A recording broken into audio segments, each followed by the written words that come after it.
subscribe, like the video, and, if possible, join Patreon. But if you don't have much money, you can support the channel by watching the novels on euroaudiobooks.com. Remember that you can participate in the polls so that your favorite novel gets published for free. Returned to her previous normal appearance.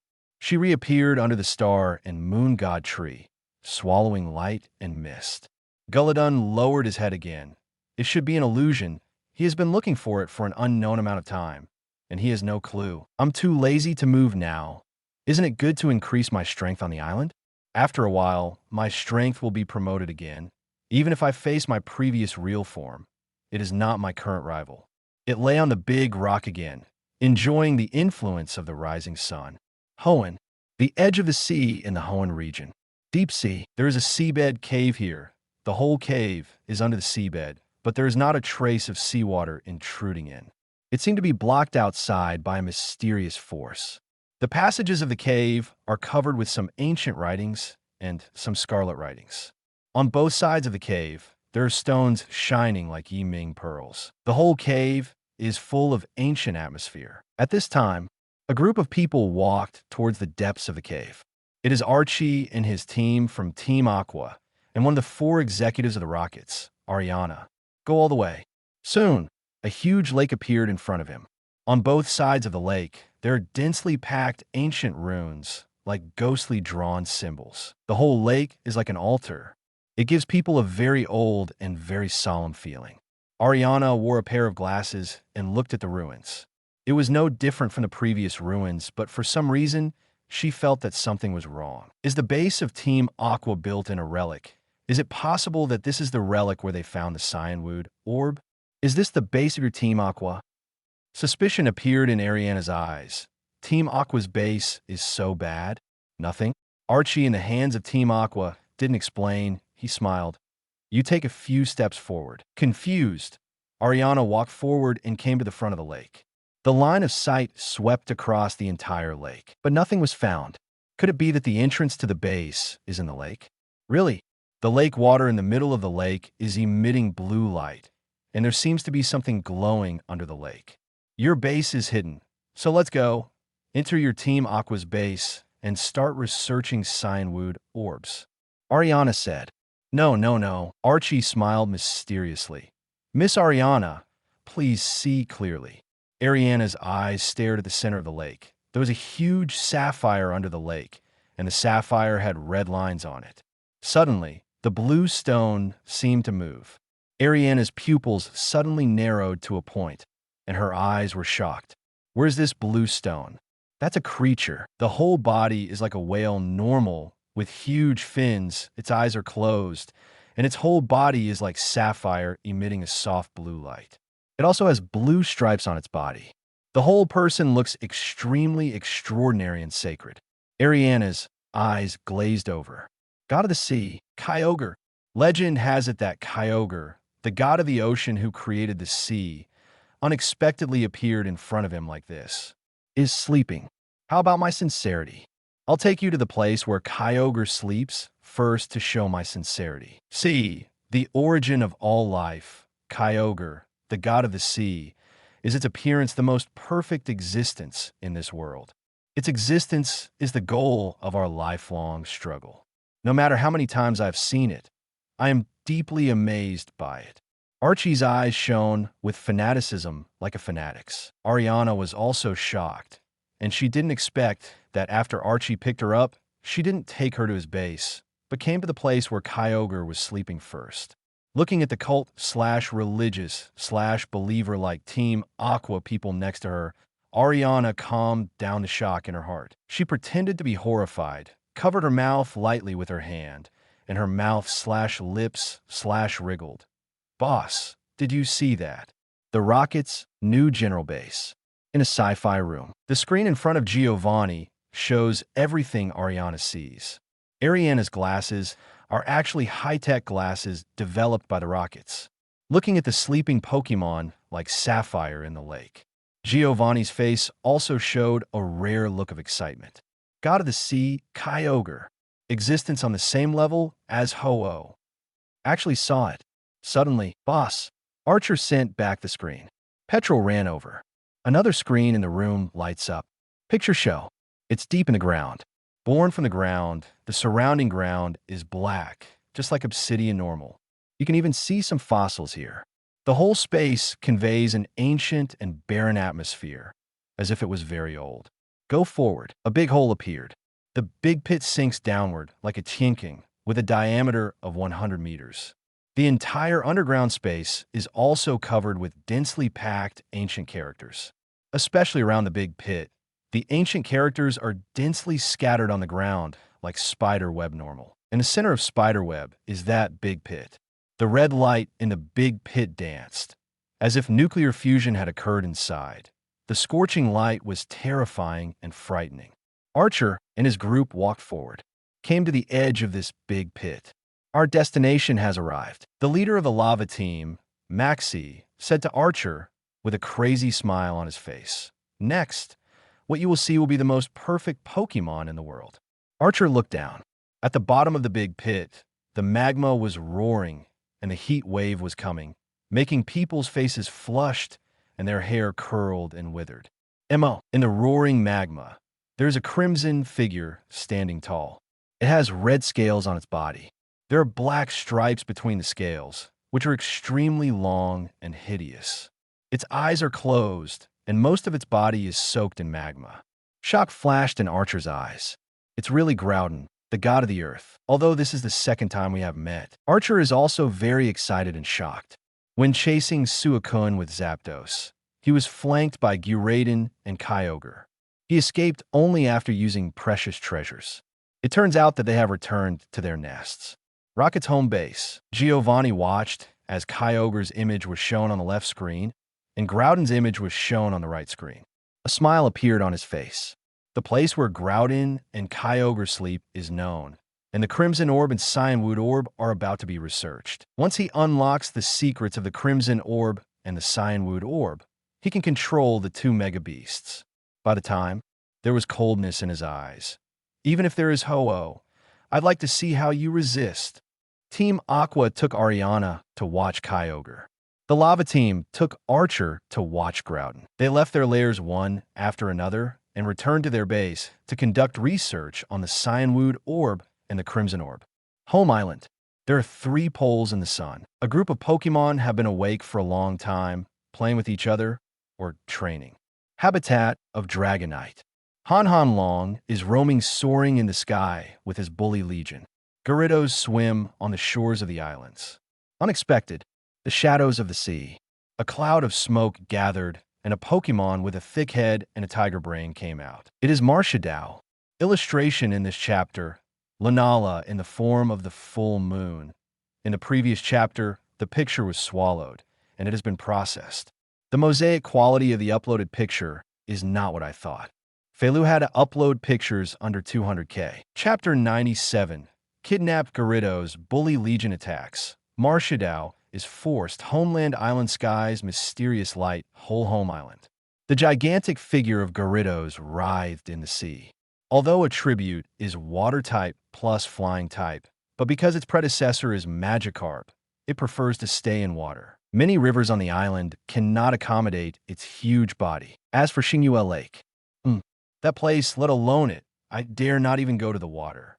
While Kyogre never bans them, the rest of the island's Pokémon sometimes play in the corner of the lake. That's because these Pokémon don't know Kyogre's identity. And Gyarados and Suicune know.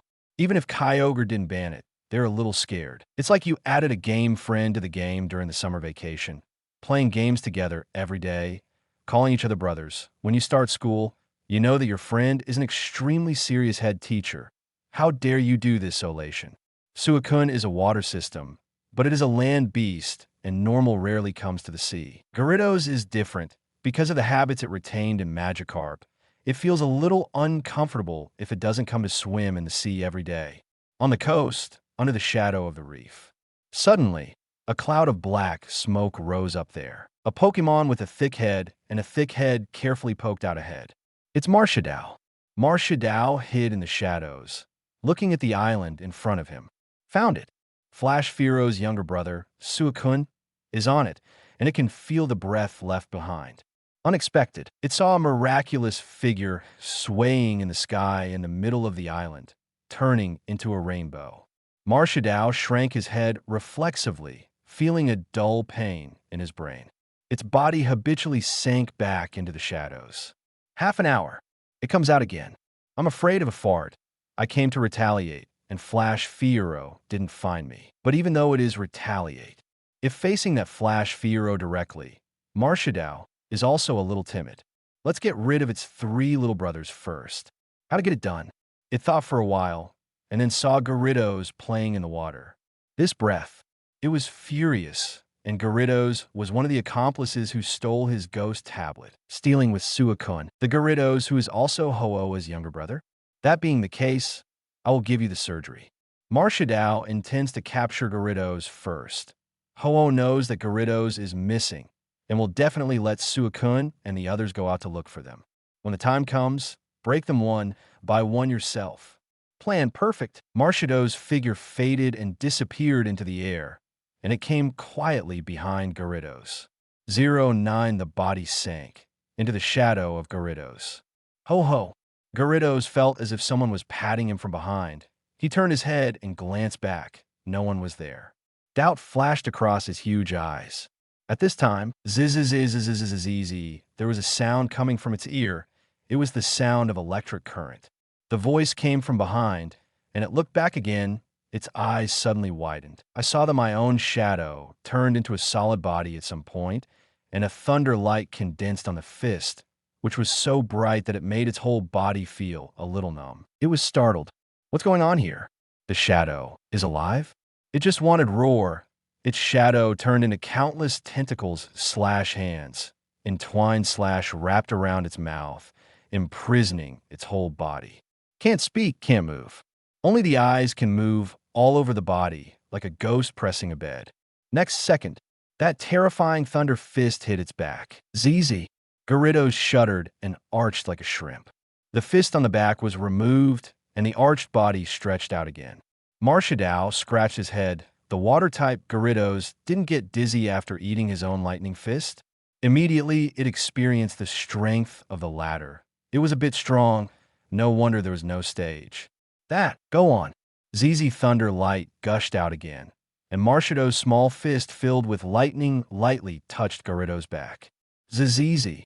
Gyarados twitched all over, and the terrible electric current paralyzed its body, making its muscles curl up again. The long / striped body is arched again like a shrimp. Marshadao removed his fist, the electricity disappeared, and Gyarados' body stretched out again. Marshadao took a look and didn't feel dizzy yet. ZZ Lightning reappears. Gyarados arched again. Then, not dizzy yet. ZZ. Marshadao continued. Gyarados was about to cry. Only the eyeballs could move all over his body. He was feeling his own body, arching, stretching, arching, shoes out over and over again. It crashes. It wants to ask the other party if it can give a good time. After 7 or 8 times in a row, the opponent didn't faint. And Marshadao was also annoyed if it wasn't for the fear of being detected by that Flash Fiero when using power. Do you put yourself so cautiously?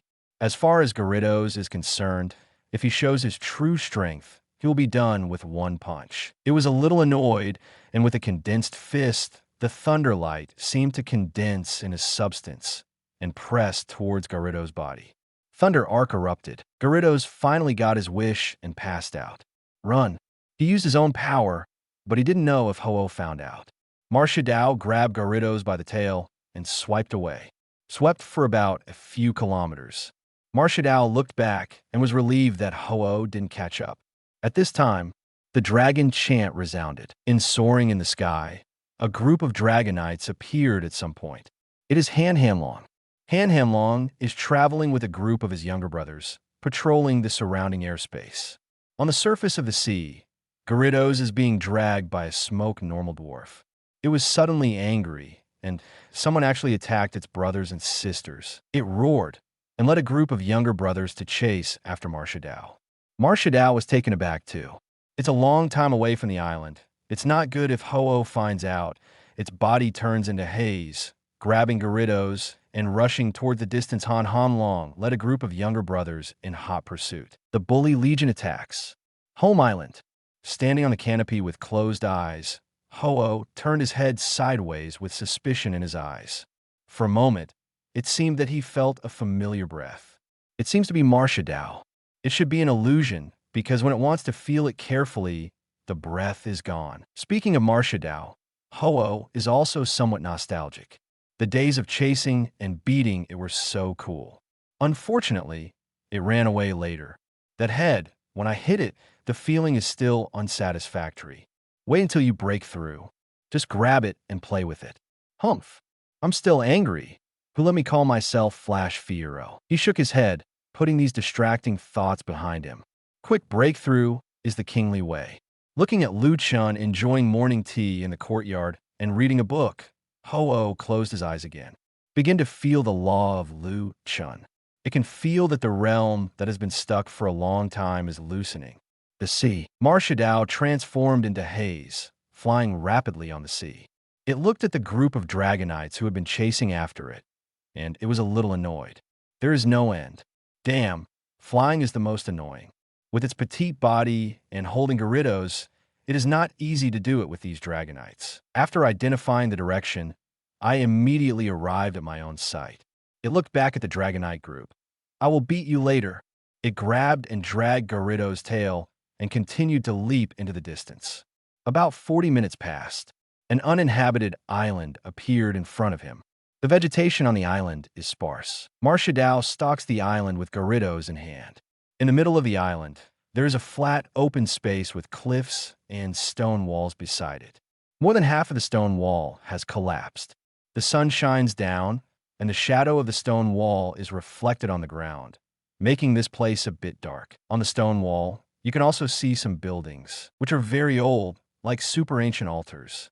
It seemed that there was something on the altar, but it had been taken away by someone. Marshadao drops Gyarados. Han Hanlong landed on the ground with a group of younger brothers, staring at Marshadao with an unkind expression. Roar! It growled at Marshadao. Dare to do anything to the Pokémon on the island, I die. Marshado's figure disappeared into the air immediately. Immediately afterwards, it emerged from Han Hanlong's shadow. Its fist is condensed with ice-cold power. This is the one that counters dragons, Ice Punch. Although Marshadao is small, but it is not a single ghost type, but ghost plus fighting type. Han Hanlong seemed to have noticed it a long time ago. Quickly hide away. Marshadao misses. Next to it, Dragonite condensed into Dragon Claw and smashed towards Marshadao fiercely. Marshado's body melted into the shadow and disappeared. Boom! A Dragonite's body was sent flying, and its body hit the ground heavily. The rest of the Dragonite skills rushed out, and Marshadao merged into the ground again. Ung-ho! The ultra-ancient Dragonite roared, and the sound waves blasted the air, producing sound waves. Marshado's head popped out of the ground. It looked at the super-ancient Dragonite. Its eyes flashed solemnly. It was an existence of the same level as itself. Moreover, several of the Dragonites here are beast-level Dragonites. It's a bit of a headache. When will it be hit? It's not a fighting maniac. It doesn't like to fight. It's not good to stay in the shadow. Then, it froze for a moment. No, it also has a younger brother now, so it doesn't need to do it by itself. It looked at Han Hanlong. More people bully less people. I call on my little brother to scare you to death in terms of size. It growled. In an instant, that broken mountain wall, a spoon, a microphone, and one of Black's dumbbells floated out. Countless rays of light suddenly appeared. Boom! The earth trembled 3 times. 3 mountain-like figures straddled the island. These 3 Pokémon are giantized Alakazam, Jigglypuff, Jengar. Their bodies are covered with densely packed, ultra-ancient tadpole characters. This is no Dynamax Jengar, Alakazam, Jigglypuff, but ultra-ancient Pokémon. Their body size is more than 70 meters. Looking at the ultra-ancient Dragonite, it also flashed incredulous. It was unexpected that apart from himself, there were ultra-ancient Pokémon that survived until now. Are they imprisoned? Marshadao is a little nervous. 3 super ancient Pokémon, be afraid. It was originally used to deal with Hoa's 3 younger brothers. Now try your hand at you. However, what happened next left him dumbfounded. Han let out a low growl. Immediately afterwards, red light burst out. The size of these Dragonites grew rapidly, and finally they all turned into huge monsters standing on the island. The ultra-ancient Dragonite is even more incredible. Its body directly breaks through 100 meters, and it goes straight into the clouds. Marshadao is dumbfounded, looking up at these behemoths. Only the calves can be seen. It felt like the biggest Dragonite could drown itself by spitting/foaming. It is somewhat suspicious of life. Aren't these things from the super ancient period? They were extinct a long time ago. So why did so many appear all of a sudden? Then, the super ancient Dragonite brought a group of gigantic Dragonites to fight together with the super ancient Alakazam, Jengar, and Jigglypuff. In an instant, the whole island was shaking violently. The mountains shattered, the ground cracked, and huge stones splashed. A few minutes passed. Marshadao found that his 3 younger brothers actually lowered their heads directly in front of the extremely huge ultra-ancient Dragonite, as if surrendered. This backbone. How long did it take to surrender? This is the case in the ultra-ancient period, where power determines everything. The super ancient Dragonite is about to be promoted to the 2nd level beast, and it has gained a lot on the island. These 3 ultra-ancient Pokémon are all new to the beast level. And how could it be the rival of the ultra-ancient Dragonites? The law of the jungle preys on the strong, and the strong respect. This is the law of survival in the super ancient times. Knowing that they can't beat them, the ultra-ancient Alakazam, Jengar, and Jigglypuff naturally surrendered. Marshadao snorted coldly. It seems that I can only rely on myself. Boom! The pitch-black energy erupted from its body, turning into a dark beam of light, straight into the sky. It rises and floats in the air. The dark energy condensed into tentacles. Ong-ho! Han let out a low growl, and Black's Goyu appeared between his brows. It suddenly seemed to be a different person. Its wings become bigger, and there are white, bony spurs protruding from the outside of the wings, and the black tadpole runes on the wings form 800 tattoo-like things. The black Goyu on the forehead also has Black's tadpole runes cracking around, and Black's small horns on the top of the head have a circle of spiral black lines. Its eyes turn golden under the blessing of this form. Han strength has infinitely approached the lower level of the 2nd level divine beast. The ultra-ancient Dragonite looked at it with shock on his face. Wong. It has never seen such a posture of Wong. The attitude of the king was not like this before. Sensing the change in Dragonite's aura, Marshadao snorted coldly. The tentacles on his body blasted out. Immediately, it hit the Dragonite below the beast level. Suddenly, there was a scarlet light in the eyes of these Dragonites. Has been controlled by Marshadao. It is Marshadao's talent to be able to control non-monster Pokémon. Except for the beast-level Dragonite, all the others have rebelled. They look bad, approaching the ultra-ancient Dragonite. The tadpole characters on the super ancient Dragonite exude a strange power. It uses the exclusive skill of the Dragonite family, bloodline control. Suddenly, the control Dragonites are all smelling salts. Hateful. Marshadao also couldn't figure out where these Dragonite monsters came from. It felt like retreating, and its body seemed to fade in mid-air, blending into the shadows. At this time, a different hole came from the space behind it. Boom! Its whole body fell apart, as if smashed to pieces by a high-speed train. Mahendel. It was really dazed, and before it figured out what was going on, its exploded body was sucked into a torrent. It opened its eyes, only to see that it was in a strange passage, which was filled with countless white lines. This channel is like a torrent. I don't know where it leads. Marshadao saw another creature beside him. It was a crimson figure, and it held a human in its hand. At the same time, Home Island. In the sky of Xingyue Lake, the soaring in the sky burst open abruptly, and a circular opening appeared. Countless white lines shot out from it, turning into a mysterious white hole of light. This strange scene attracted the attention of Lu Chun and the Pokémon.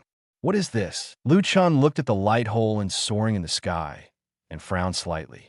Sabrina shook her head, indicating that she didn't know either.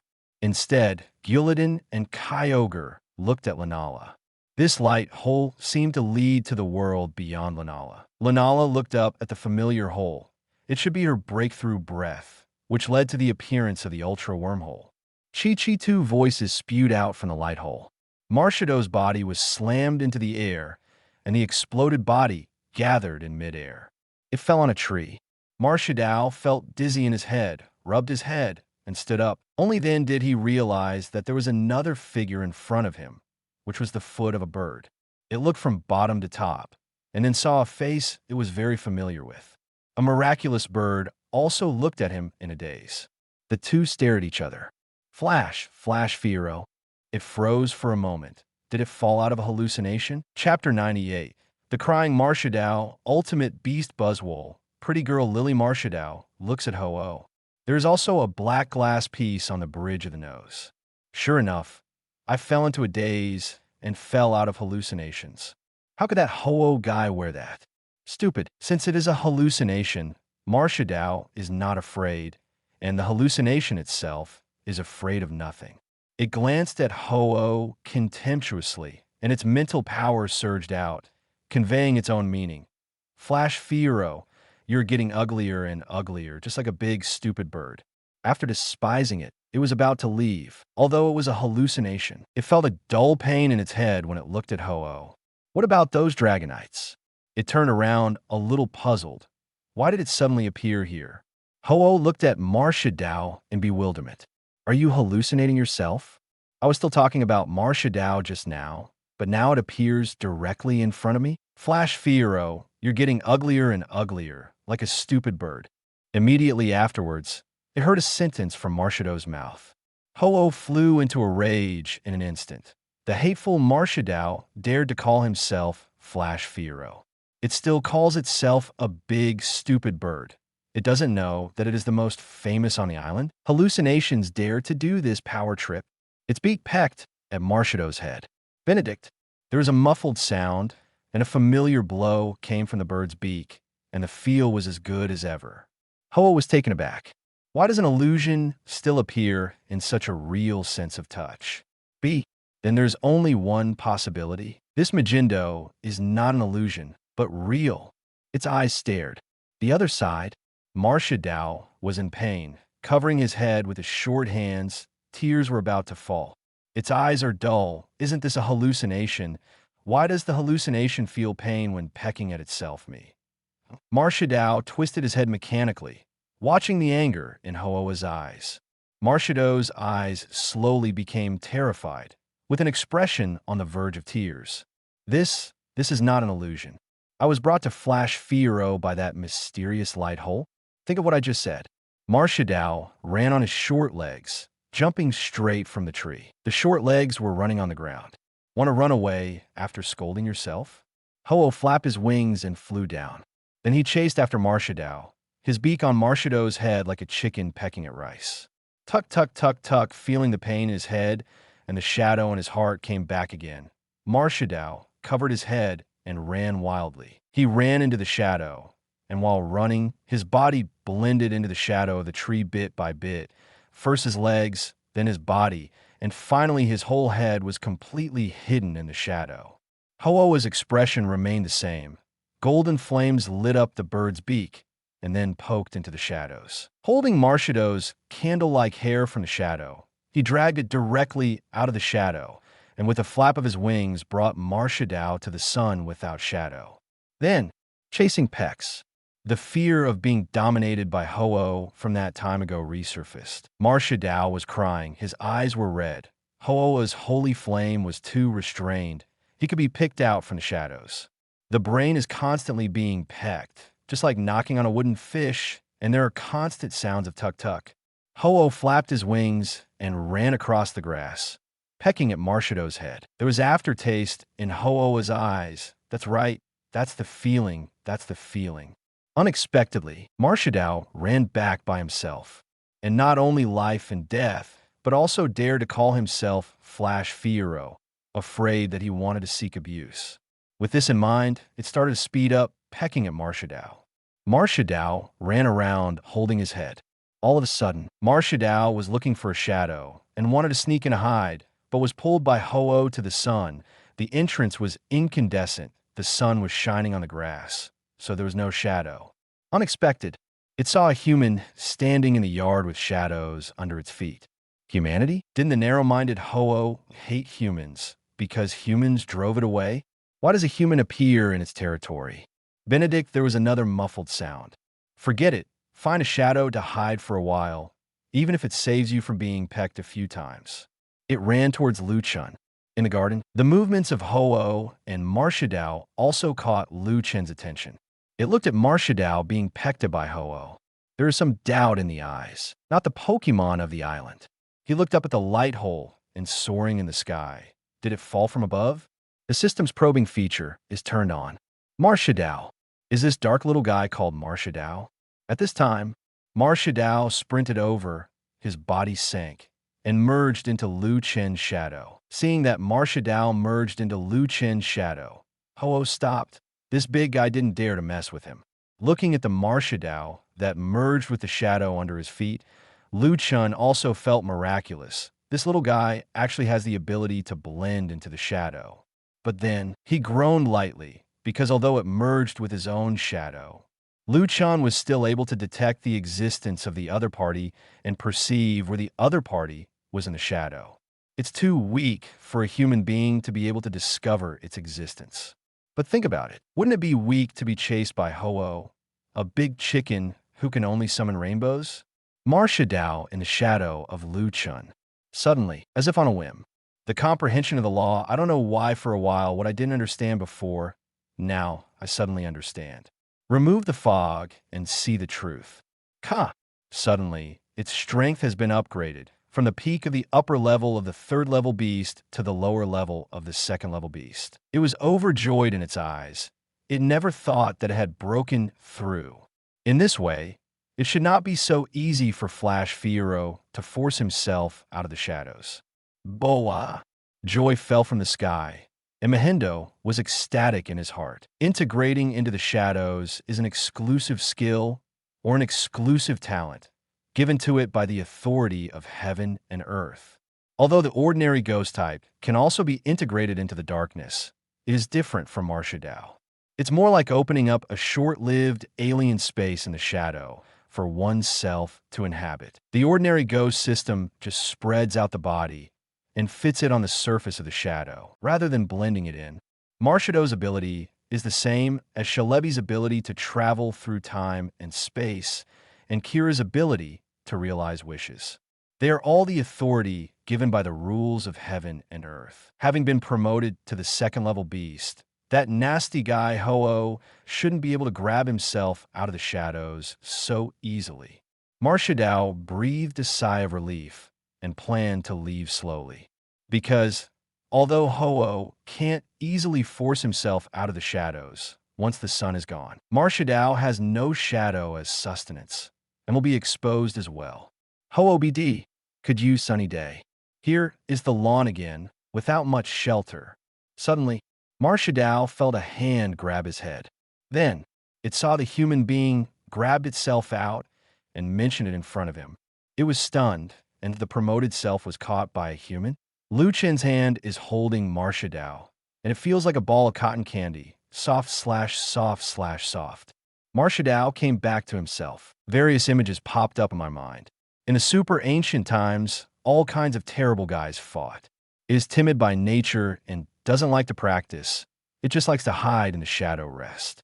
With horrific battles every day, it can only hide, and each time it has just opened up the place of rest. It didn't take long for the big guys to go to war and destroy their residence. I have been hiding in Tibet, and finally found a safe place to sleep for a long time. It is found that the world has changed, and the size of Pokémon has shrunk. Then when I saw Ho-Oh, I accidentally spit out Flash Fiero. Later, he was chased by Ho-Oh for many years. After finally getting rid of Ho-Oh, I accidentally picked up Arceus Ghost Tablet. After comprehending the slate, the strength ranges from the lower middle level of the third-level beast to the peak of the upper-level third-level beast. As a result, I went out for a while, and when I came back, the ghost slate was stolen. Wanting to retaliate, they met a group of terrifying Dragonites, and their 3 younger brothers directly rebelled. I wanted to run, but somehow I got sucked into the space and fell in front of Ho-Oh. Then he was chased away again. It was hard to get promoted and broke through to the 2nd-level beast. Now, a human can easily grab himself out of the shadows. For a while, Marshadao felt sad, thinking of his many years of experience, such a long time, and he spent alone. Any difficulties and grievances can only be held in my heart, and there is no one to talk to. This depressed emotion was a little unbearable. Endless grievances welled up in my heart. While Marshadao wailed.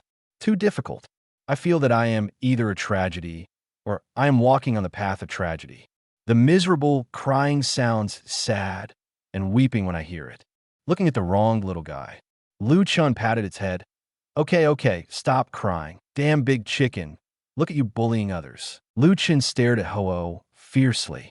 In an instant, Ho-Oh felt a terrible force from heaven and earth suppressing it. Its legs were a little weak, and it was a little difficult to breathe. I feel like I can't move. Chen held out his hand. Duke. I rewarded Ho-Oh with a few chestnuts. Apologize now. Ho-Oh hurriedly uttered 2 phoenix calls to Marshadao. The stress goes away. Ho-Oh slipped away with his tail between his legs. It was horrible. Marshadao's crying paused for a moment, and there was disbelief in his eyes. Humanity. A human actually yelled at Ho-Oh and knocked Ho-Oh on the head. Not only was Ho-Oh not angry, but he slipped away relieved. Is this still the arrogant and narrow-minded Ho-Oh? At this time, BB, Mellow, Pikachu, Meloy, and other Pokémon ran over and comforted my Yuan duo who was crying loudly. Marshadao looked at Ho-Oh who had gone away in despair, then at Shelebi sitting on the human head, and at Meloetta on the human shoulder. All of a sudden, its eyes were wide open, and it was so frightened that it forgot to cry. What the hell is going on with this island? Why is Shelebi here? It's okay. Ho-Oh, I've already taught a lesson. You can stay here from now on. Looking at Marshadao that had stopped crying, Chen patted its head. Just then, Marshadao feel the whole world has changed. Although it can't directly perceive the laws that are flooding Chen's body like the 1st-level beast like Guladon. But it has been promoted to the 2nd-level beast, and it can also detect the unusualness in Chen. It feels the same ghost system law as itself. In its eyes, this human being hugging itself is like the incarnation of the entire ghost system law. It is even scarier than the ghost law contained in the ghost tablet of Arceus. Marshadao finally knew why he broke through just now. Because I am hiding in the shadow of this human being. It was able to break through with a single kick. In the shadow of this human being, after realizing the opponent's ghost system law, it broke through directly. No wonder Ho-Oh is so cowardly, because it can't beat it. No wonder Ho-Oh and Shelebi and Meloetta are on the island. No wonder he has been promoted to the 2nd-level beast, and this human being can easily grab Ollie from the shadows. Because this human being is as powerful as the vast ocean normal. The law of his own ghost system is like a small stream, suffocating. At the moment when the other party wants to stay on the island, the law of terror in the other party is constantly conveying the mystery to him. In an instant, Marshadao has learned a lot. It took a long time to stabilize the promotion that had just broken through, but now it has completely stabilized. From now on, you'll be called Heiwa. Chen looked at Marshado's appearance and gave it a vivid name. Marshadao trembled. I dare not refuse. This human is scarier than Ho-Oh. But what makes it a little relieved is that Shelebi, Meloetta, and Ho-Oh are all here, and this human being should not be fierce. Roar! On the other side, at the edge of the grass, there was movement. A red figure stood up. This is another figure that just fell from the light hole and soaring in the sky. Covered in crimson, with a burly figure, it is in the shape of a humanoid Pokémon with bulging muscles. The body is filled with red liquid. It has long mouth parts on its face and a bunch of thin wings on its back. The whole thing looks like a burly humanoid mosquito. Buzzwole. Chen knew the name of this Pokémon from the detection function. It looks like it is very strong. However, it seems to be holding a human Stephanie in its hand. This Stephanie was pale and a little scared. Buzzwole was a little angry, who forcibly opened the ultra wormhole. It let out a low growl, the muscles on its body swelled high, and a strong breath exuded from its whole body. But suddenly, this breath was directly shattered by a terrifying existence. It felt a suffocating sight. It turned its head to look and suddenly trembled, and fear and awe flashed in its eyes. Stars twinkle under the strange tree. A bat-like Pokémon is under the tree, and the core of its body seems to condense a whole piece of normal universe. A sense of oppression from the blood made Buzzwole dare not resist. This is one of the kings of the ultimate world. Eng roar. Huh. At this time, Gyarados and Scyther sensed Buzzwole's malicious intentions and roared loudly. Rushed over. Lunala also squinted at Buzzwole. Homeland Island cannot use Solation's ability to destroy the strongest skills, nor can Solation show his aura. This is the consensus of all. Unexpectedly, Buzzwole, who came from his original world, broke this rule. This made Lunala a little annoyed, and it growled at Buzzwole with the meaning of expulsion. As if feeling the rage of Lunala, Buzzwole hastily put down the human in his hands. Although Buzzwole had a comfortable breath coming from the human body, it didn't dare to take it anymore. Putting down the human in its hands, it jumped back to the sky, back to the ultra wormhole. The light hole disappears, and the soaring in the sky closes again. Chen smiled. Gyarados and Scyther were strong enough to scare away this Pokémon who looked strong. But what is this light hole? Is this a Pokémon ability called Buzzwole? Lily was holding a round stone, standing there pretty, her body trembling slightly.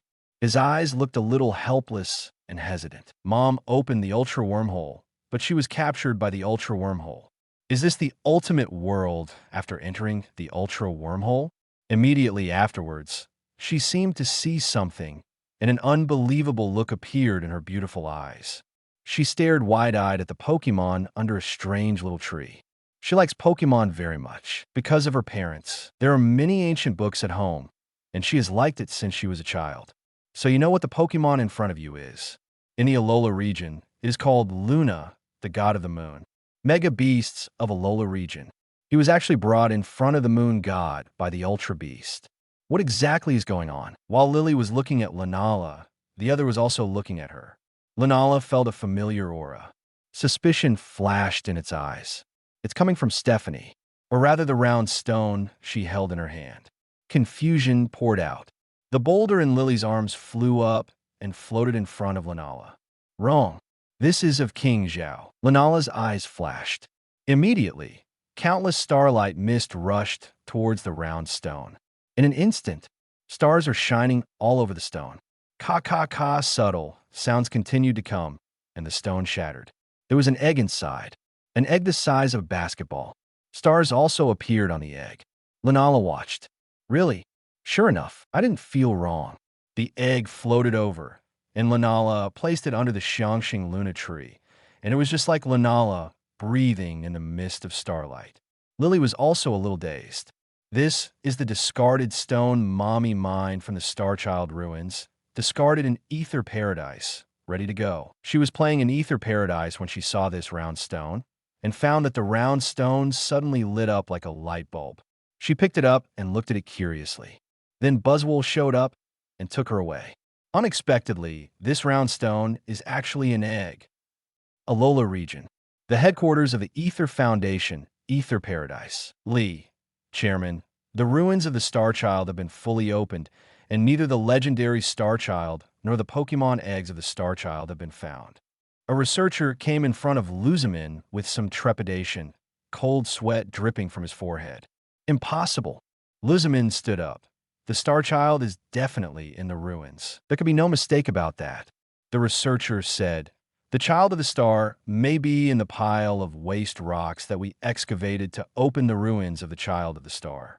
He fiddled with the keyboard. The picture shows Lily holding a round stone. The stone flickers suddenly, lights up, and after a short while, they open the ultra wormhole. Buzzwole comes out now. Lily has been kidnapped. The researcher was sweating profusely. We guessed that the reason why we were able to open the research ultra wormhole was not because our experiment was successful, but because this round stone is actually an egg, is the son of the star who is said to be able to open the ultra wormhole by solation. That's why we successfully opened it, because the breath of the star child attracted the ultra beast, and it took Miss away. Lizamen's face was so gloomy that she could drip water, and she was furious. Star Child. The legendary Star Child is actually in his own ether paradise. Tale. Illustration in this chapter, Lily and Buzzwole. Chapter 99. Professor, are there two Guladon and Kyogre in the world? Home Island, next to Xingyue Lake.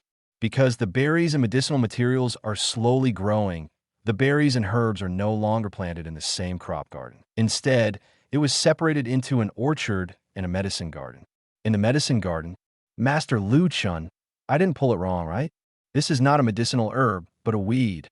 A sweet yet nervous voice came. Lily, it's not wrong. This is a weed. It's all right. It doesn't matter if you pull the wrong one. Chen smiled gently, looking at Stephanie, who was wearing a white dress and a white sun hat beside her. Stephanie's complexion is extremely fair. The sun shines on her body. Her skin is as creamy because she has done farm work for a while. Her face is white/black/transparent/red, and her swan-like neck is covered with thin sweat stains. 2 days have passed. He also knew Stephanie's name, named Lily, who was caught by the big red mosquito. Lily, 1 year solation in front of Master is fine.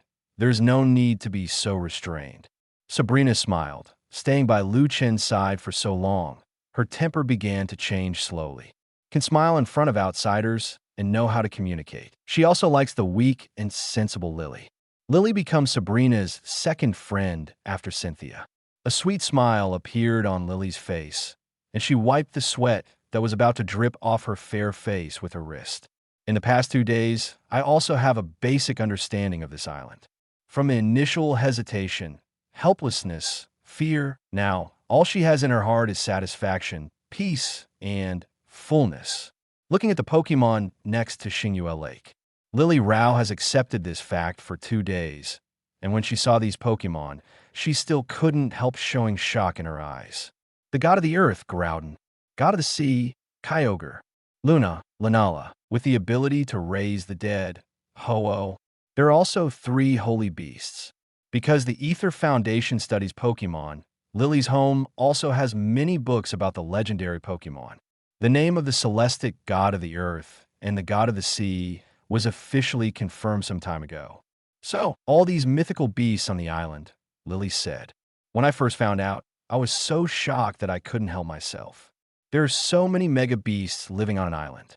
And she looked at Shalebi, Meloetta, who were playing in the distance, and Mahinder, who appeared from the shadow, 157 for time to time. As well as, on the roof of the manor, Mutwo floated up. None of these Pokémon lilies know each other. She knew that the origins of these Pokémon must be very extraordinary, and they were not simple things. Because Lily also has a title, Pokémon Pokédex in human form. She likes Pokémon very much, and she memorizes the Pokédex of every region by heart. These Pokémon are not in Pokédex at all. It can only be said that there are Pokémon that have not yet been discovered. This is really a magical island. Master Chen is also worthy of being full of magic and the most gentle person in the world. He actually attracted so many beasts, and the mega beasts followed him, even though it's only been 2 days. But Lily has completely fallen in love with this peaceful and magical island. Here, she felt the warmth and sense of belonging that she had not felt for a long time. The inner loneliness is also swept away here. Carefree, without any worries, Lily's parents accidentally discovered the Ultra Wormhole that was opened, and the two began to study Ultra Wormhole later. Then, they created the Ether Foundation. During a study, her father was scared into the Ultra Wormhole, disappeared, and never came back. After, her mother changed and started to study Ultra Wormhole day and night, and she no longer cared about the Lily siblings. Mother's dream is to open the Ultra Wormhole, find Dad, and capture all the Ultra Wormholes in Ultra Space. At first, Lily was accompanied by Big Brother. But the big brother took a Pokémon from the mother's ether foundation. The furious mother sent someone to catch the big brother, but the big brother wounded the man who came to chase him and then disappeared. Since then, Lily has only been accompanied by the housekeeper. The number of times I see my mother in a year can be counted on one hand. So, Lily prefers island life to her icy home. Help the medicine garden pull out the weeds and water them. Pick off the ripe herbs and berries. Chen, Sabrina, and Lily began to tinker with potions. There are more and more Pokémon on the island. In case of emergency, Chen will make some potions every time. Finish the potion. The three enjoyed a leisurely afternoon tea time in the courtyard. The sun is warm and the autumn wind is rustling yet gentle. The whole island is like a paradise. Masha Masha, a burst of chicken and dog jumping Ho-Oh, is running after Marshadao. Marshadao quickly jumped into Chen's arms, pointing at Ho-Oh and complaining. Chen flicked Marshadao's forehead with his finger. Hey Wah, did you mess with the big DK first? I saw it all. Marshadao groaned and jumped off Chen, ready to go back to your den. Then, the speed of thunder is too fast to cover one's ears. Doot doot doot. Ho-Oh pecked at its head and flew back to his orchard after pecking. Marshadao held his head and looked at Chen with an aggrieved expression. Marsha, it points to Ho-Oh to sue. It's not that you go to provoke others first. Chen was also speechless. Haiwa and Daji are a pair of enemies, and if there is nothing to do, they will feel uncomfortable if they don't provoke each other. Marshadao gave a nasty look Ho-Oh. Then the body floated up and came under the Xingyue God tree. It carefully looked at Lanala under the tree. He tiptoed to the base of the star and moon god tree. It looked up at the pitch-black branch, and there was a palm-sized, token-shaped thing hanging on the end of the branch. Ghost slate. It didn't expect the ghost slate to be placed on the tree by the owner. The body floated up, and its body was directly integrated into Black's branches. This is its lair. Sleep well every day. The only bad thing is that there's a big guy under the tree, which makes me panic. Unexpected. A terrifying mist of starlight erupted from the star-moon god tree, and night fell. The entire Xingyue Lake was reflected strangely. A repulsive force came. Marshadao was forced out directly. Lanala also ran out, holding the Pokémon egg. The mist of starlight was so dense that it drowned the entire Xingyue god tree. The dense fog turned into a nebula. It seems to be condensed into substance. This strange scene caught Chen's attention. The mist condensed towards one of the branches and was swallowed by the king. The dense mist was continuously swallowed. There was joy on Chen's face. A familiar scene. The fruit is ripe. Really? About 10 minutes later, the night disappeared and the Milky Way soaring in the sky disappeared. On the branch of the Xingyue god tree, a dripping fruit took shape. This fruit seems ordinary, but after staring at it for a long time, I found that it seemed to contain a vast sea of stars. Star fruit. It's ripe for the second time. Chen walked over and took it off. Roar! A group of Pokémon came over at some point. Looking at the star fruit in Chen's hand, covet appeared in their eyes. Even the 4 first-level beasts are the same. They felt their whole bodies shaking. But except for Ho-Oh, the rest of the beasts know that they can't get it, because the Master's fruit is for the weak Pokémon. The last time it was given to Celebi. Let Celebi go through the infancy directly and master all his abilities. It is estimated that after a short period of time, he will be able to jump through time and space. A group of Pokémon came around. With covet on his face, even Yutuo, who always only sees improving his strength, is no exception. This time, there will be no competition. I will give this fruit to Guladon. After looking at them, Chen said. This was what he had decided before. The star fruit endowed Celebi with the ability of fast growth and teleportation. Chen wants to give these weak chickens first, to see if they can improve their strength, especially the salted fishes like Guladon who have lost their dreams.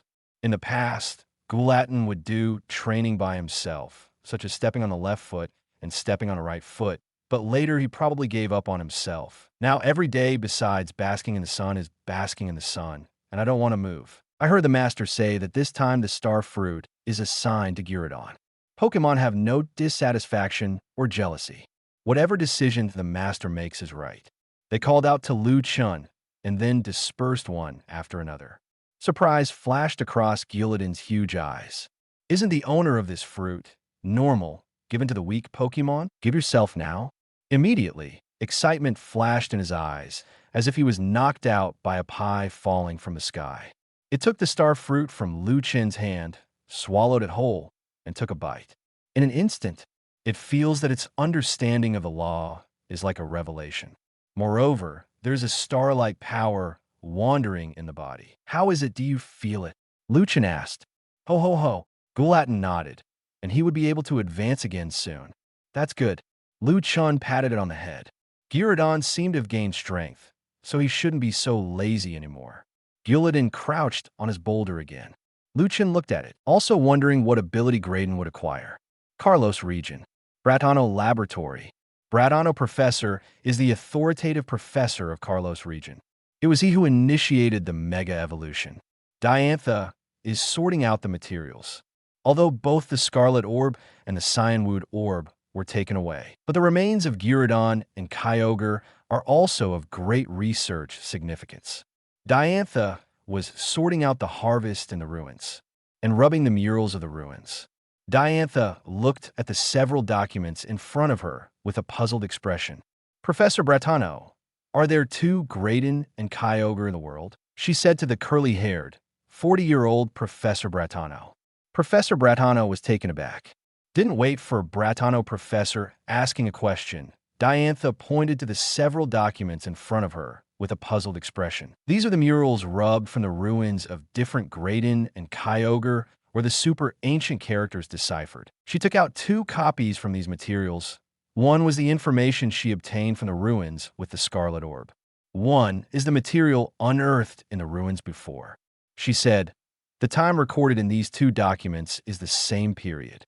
Since it's the same period, their materials all show that Guladon appeared. However, one of the documents records that Guladon appeared in Hoenn's sea area and expanded the Hoenn region's land. Diantha pointed to another document at hand. In this document, it is recorded that Guladon appeared in the Carlos region, appeared together with Kyogre, and set off a terrible disaster of heaven and earth. The Carlos region was nearly destroyed. Diantha then pulled out 2 Kyogre files. Kyogre's is the same, similar to this situation. Why did this happen? In these 2 documents, it is clearly the same time point. This is exactly what Diantha couldn't figure out. Could it be that there are actually 2 or a third celestic god of the earth in the world? Guladon and Kyogre on Mr. Chen's island are not the ones they are familiar with? Professor Bratano took over the information and studied it carefully. Impossible. There is only one celestic god of the sea in the world, and there is no second one. He looked at the data carefully and said, the counting method in the super ancient period is too backward, and the concept of the date is also vague. This may be because one of the materials has made a mistake. The time point is wrong. Guladon and Kyogre don't have populations at all. If such terrifying and violent beasts existed, the whole world might be destroyed. If we had a population, after so many years, we wouldn't have known the names of these 2 mega beasts some time ago. Diantha nodded. The ancient counts were indeed very backward, and only this statement made sense. Guladon and Kyogre on the island of Mr.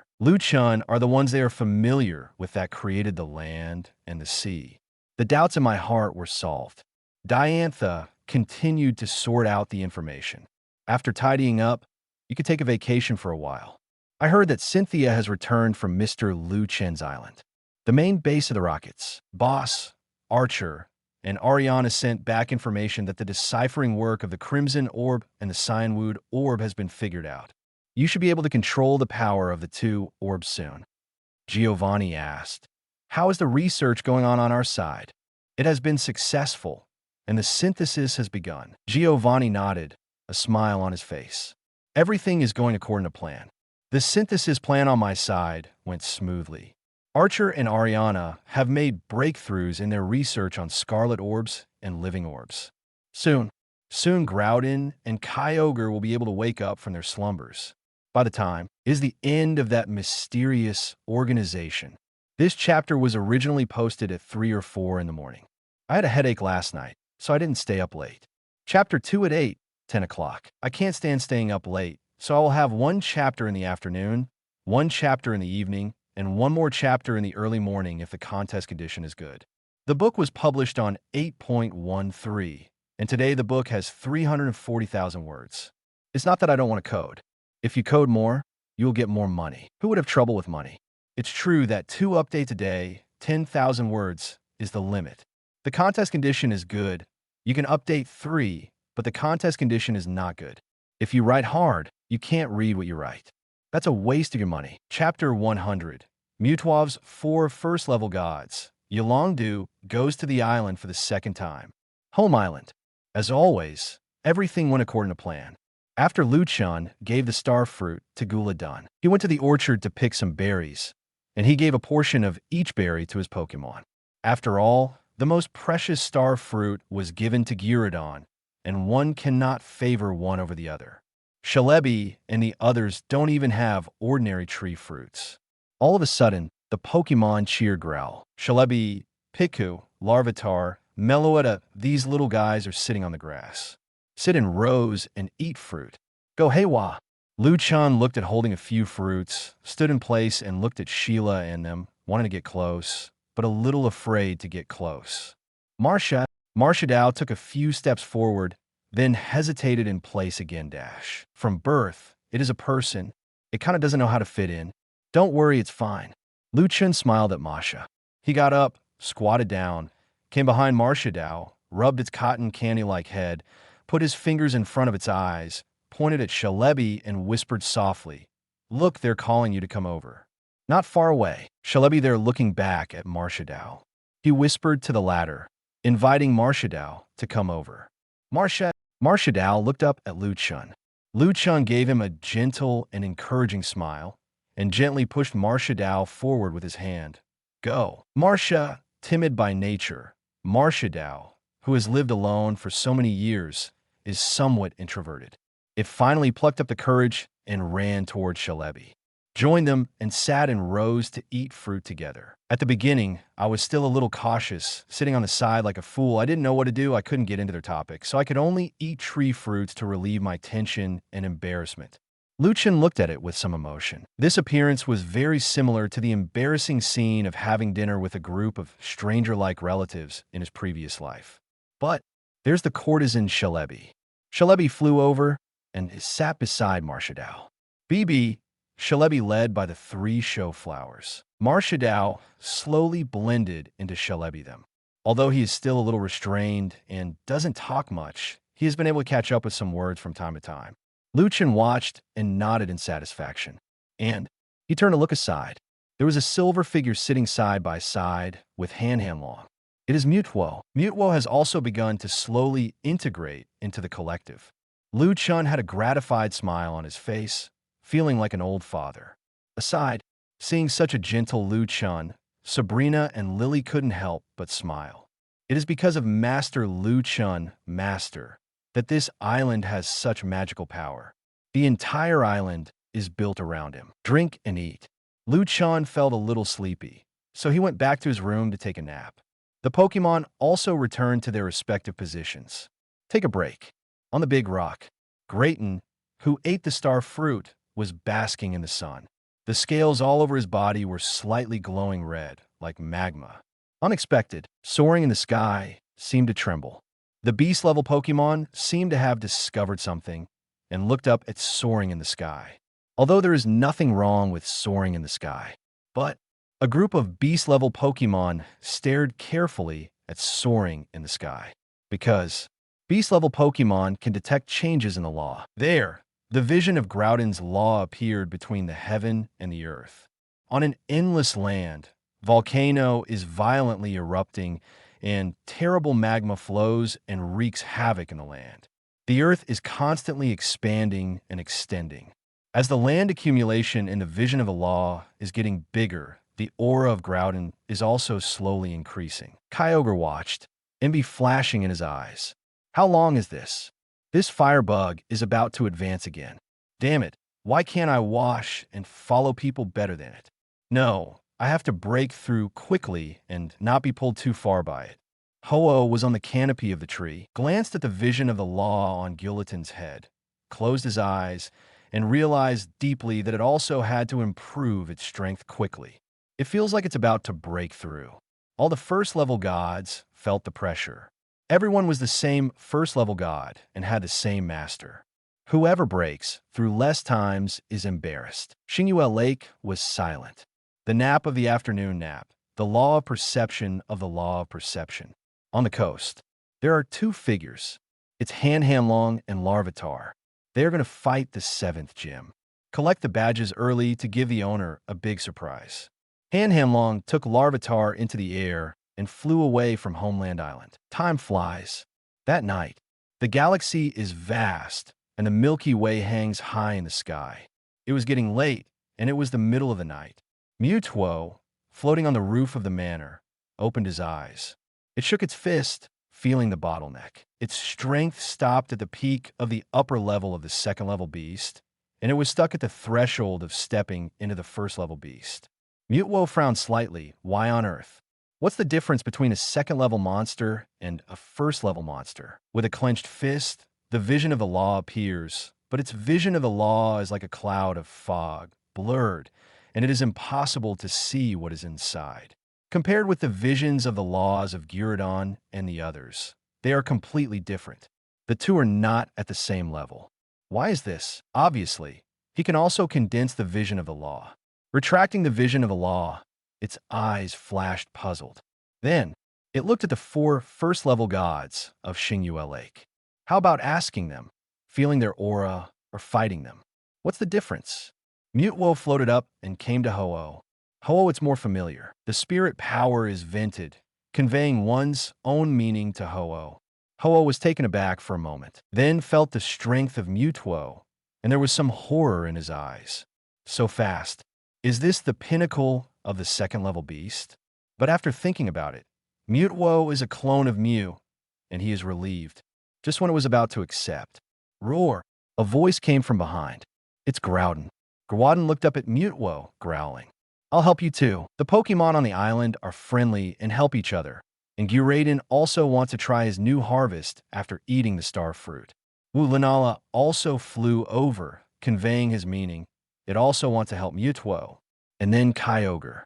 All of a sudden, the 4 first-level beasts all came in front of Mewtwo. Mewtwo was taken aback. You all want to help me? Why? Why? Isn't that what we should be? We're all Pokémon on the island. Kyogre replied. This answer was beyond Mewtwo's expectation. His pupils dilated slightly, and his heart felt warm. Hurry up, don't delay the time. If you delay dawn, the master should wake up. See that we're not here. Be careful of being chased and beaten. Guladon rode. It and Kyogre were all overtaken by Chen. That taste is absolutely uncomfortable. Call, Ho-Oh whispered. Where are you going then? If you're calling nearby, be careful to wake up the master, and you have to go a little farther away. You can't fly. Guladon, you walk too slowly. The 3 of us just go.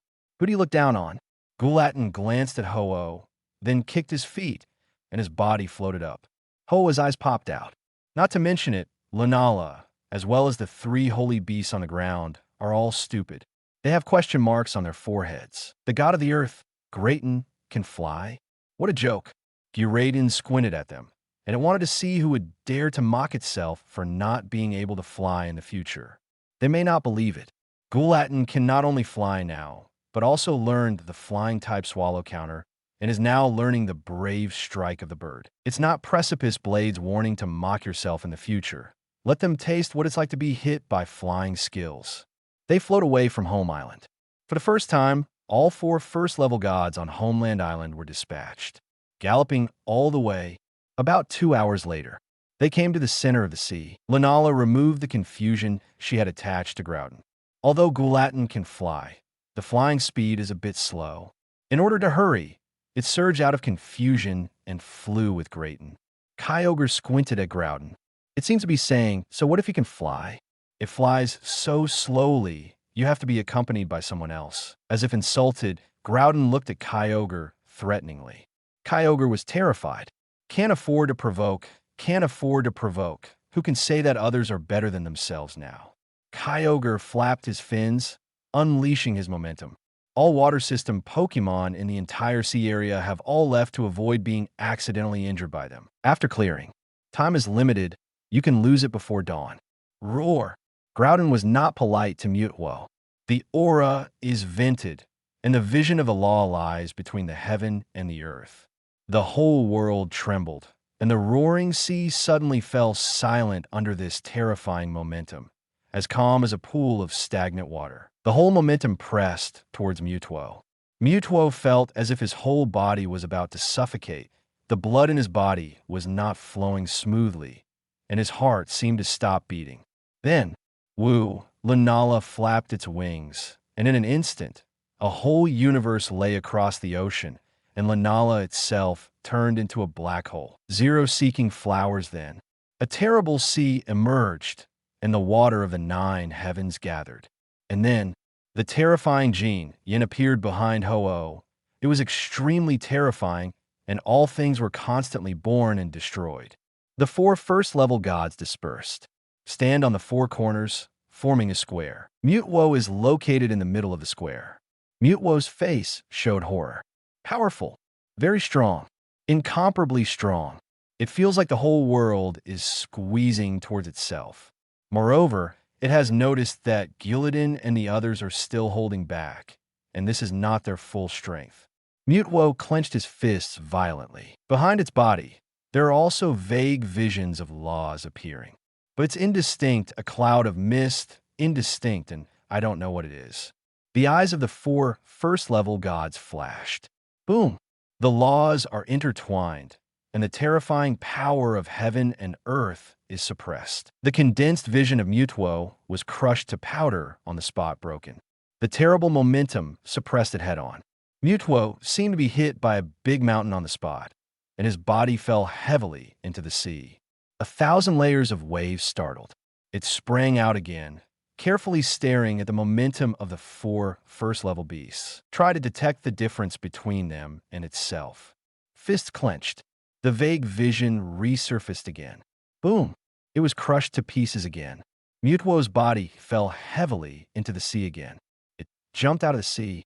It is still releasing its own vision. Was crushed again.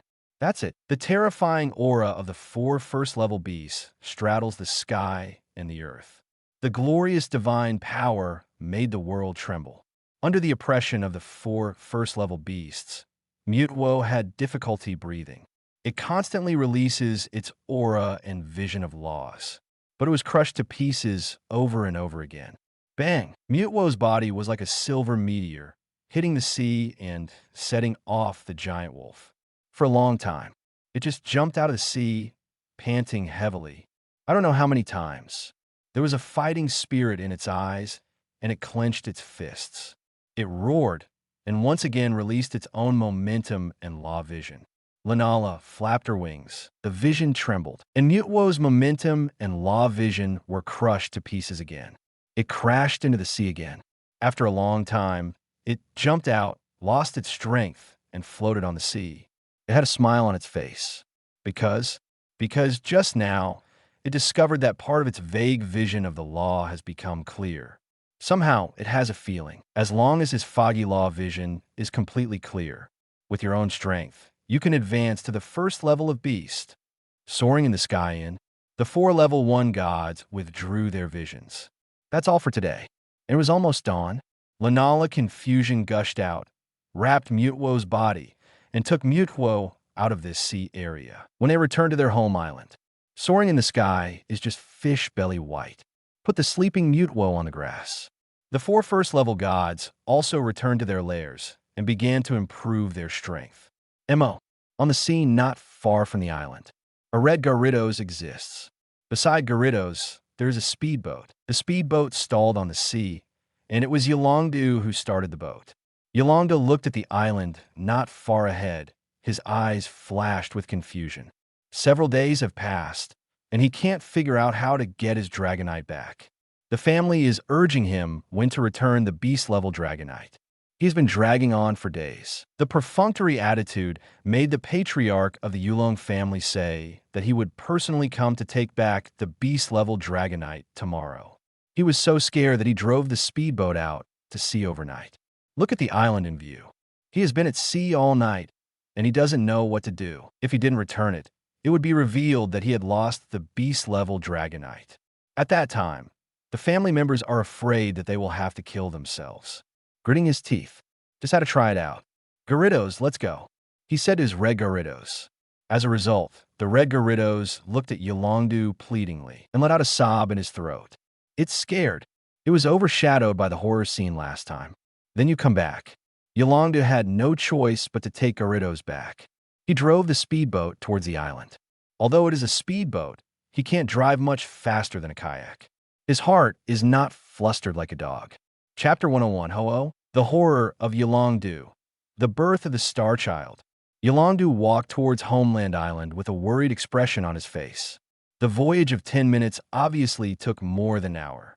It came to the coast of Homeland Island. After hesitating for a while, he finally gritted his teeth and jumped from a speedboat to the shore of Homeland Island.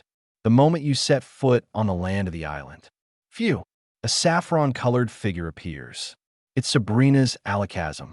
Alakazam held its spoon in his hand and stared at Yolongdu with a pair of golden eyes. Yolongdu didn't dare to move. He quickly raised his hands and put them on both sides of his ears.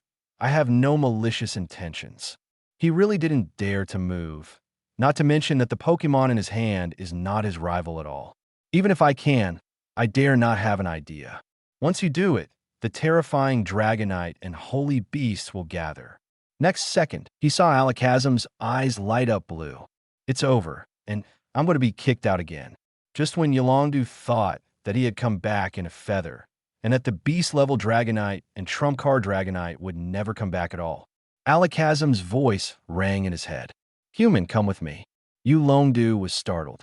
Hurry up. Alakazam walked in front, facing Yolongdu, who was stunned in place. Oh. Yolongdu hurriedly followed, as if waking up from a dream. They didn't walk into the island. Instead, it goes around the coast of the island. It seems that they're going to the other end of the coast of the island. Walking on the coast, Yolongdu looked at the island with his eyes, and beside him was a lush forest, deep and quiet, full of mystery. Compared with the quiet coast, the forest is a bit lively. There are many Pokémon playing on the branches, and in the jungle, there are many grass-type Pokémon playing rough. The flying Pokémon is standing on the canopy, cleaning its feathers. There was an incredible look in Yolongdu's eyes. Along the way, he was secretly observing the forest 693 beside him. Starting from a forest, it is the territory that really belongs to the island. He found that the Pokémon living in this forest are so harmonious. Pidgeotto and Spearow stand side by side on a branch, oddish and dusting off Metapod. He also saw a bald eagle lower itself in front of Caterpie. Caterpie squirmed and climbed onto Pidgey's back. Then, spread the wings of the eagle and take Caterpie to enjoy the different scenery. Yolongdu was shocked. These Pokémon are life and death enemies. Enemies engraved in the bones. They get along so harmoniously. And he found that these Pokémon are so powerful and elite Pokémon abound here. From time to time, quasi-elite level Pokémon can be seen popping out. It also saw the figure of an elite class once. The huge forest along the way, let alone saw more than 1,000 Pokémon, and none of these Pokémon were trash. Even Oddish is at the normal level. Oddish evolves into Vileplume and the like, and will also be an elite existence. It's unbelievable. Alliance has a hunting area. The hunting areas are all the Pokémon carefully placed by the Alliance breeder. The Pokémon inside have high potential, and it is not uncommon for Quasi-Shindu to appear. Aerodactyl of Yolongdu won the championship in the Chengdu Alliance competition. After entering the hunting area, it was caught in the hunting area inside. The reason why the Quartz competition attracts batches of trainers to participate. There's also a part of the relationship with this hunting area. Normal gives entry to the top 20 of the Indigo Plateau Conference. Different numbers of Safari Balls will be given according to the ranking. The Pokémon caught inside with the Safari Ball can be taken out and owned by the individual. B. Yolanda felt it now. The hunting area that Alliance is proud of, compared to this forest, is simply Tail Glow and Hao Yue. The difference between the two is unknown by how many dimensions. What makes Yolanda suffocate even more is this forest is only on the periphery of the island. The periphery of the island is full of elites and quasi-elites. B. What kind of scene will the center of the island look like? Yolangdu is estimated to be a legendary level, a beast level, and a place where holy beasts inhabit. Thinking of this, Yolangdu's scalp tingled. No wonder Cynthia warned herself so solemnly that this big man on the island must not be offended. He is also happy. Fortunately, I know Cynthia, and fortunately, I have something to do with the super ancient Dragonite. Otherwise, on that day, just like my own power trip, whether I can get out of this island is one thing. Humans don't look around. Alakazam looked back, menacing in his eyes. The master has instructed that this island has too many secrets, which must not be known to outsiders. Feeling the coldness on Alakazam, Yolanda didn't dare to aim randomly at Solation again. Take this, all the way without words. It took about 40 minutes to walk around the coast. The surrounding forest has turned into a big, jagged reef, and there is nothing here. Only the rock and the reef exist. On the large reefs that appear one after another, golden figures lie resting on them. These figures are all Dragonite. This is the east coast of Homeland Island, where the Dragonite group lives. The reef area has distinct layers, like layers of steps. At the top of the steps, there is a towering boulder. It is not so much a boulder as it is a cliff. This cliff boulder is like a throne, overlooking the Dragonite below. It was empty, and there was no figure of Dragonite lying on it. It is on a huge reef a little lower than the cliff boulder. A Dragonite with a body size of more than 5 meters closed its eyes and rested on it. Its body was full of tadpole-like runes. This is Ultra Ancient Dragonite. On the lower left side of the Ultra Ancient Dragonite, there is a Dragonite, and this Dragonite has tattoos above its ears. Is the Dragonite leader of the original Dragon Island. On the lower right side of the Ultra Ancient Dragonite, there are 3 Pokémon, Alakazam, Jigglypuff, and Jengar with a body size of about 5 meters. Their bodies are also covered with Ultra Ancient Tadpole runes. These 3 super ancient Pokémon have completely surrendered to Hanhanlong. Yolangdu's eyes froze. The tadpole runes on his body showed that these 3 Pokémon were real, super ancient Pokémon. Unexpectedly, besides the Ultra Ancient Dragonite, there are 3 more. But Yolangdu is also a little puzzled. Where is his Dragonite? Immediately, he looked behind the super ancient Dragonite. There are 3 Dragonites there, and they're flapping their wings, fanning the Ultra Ancient Dragonite. Yolangdu was stunned. The family's 2 beast-level Dragonites, plus their own trump card Dragonite, are reduced to fandom. Follow.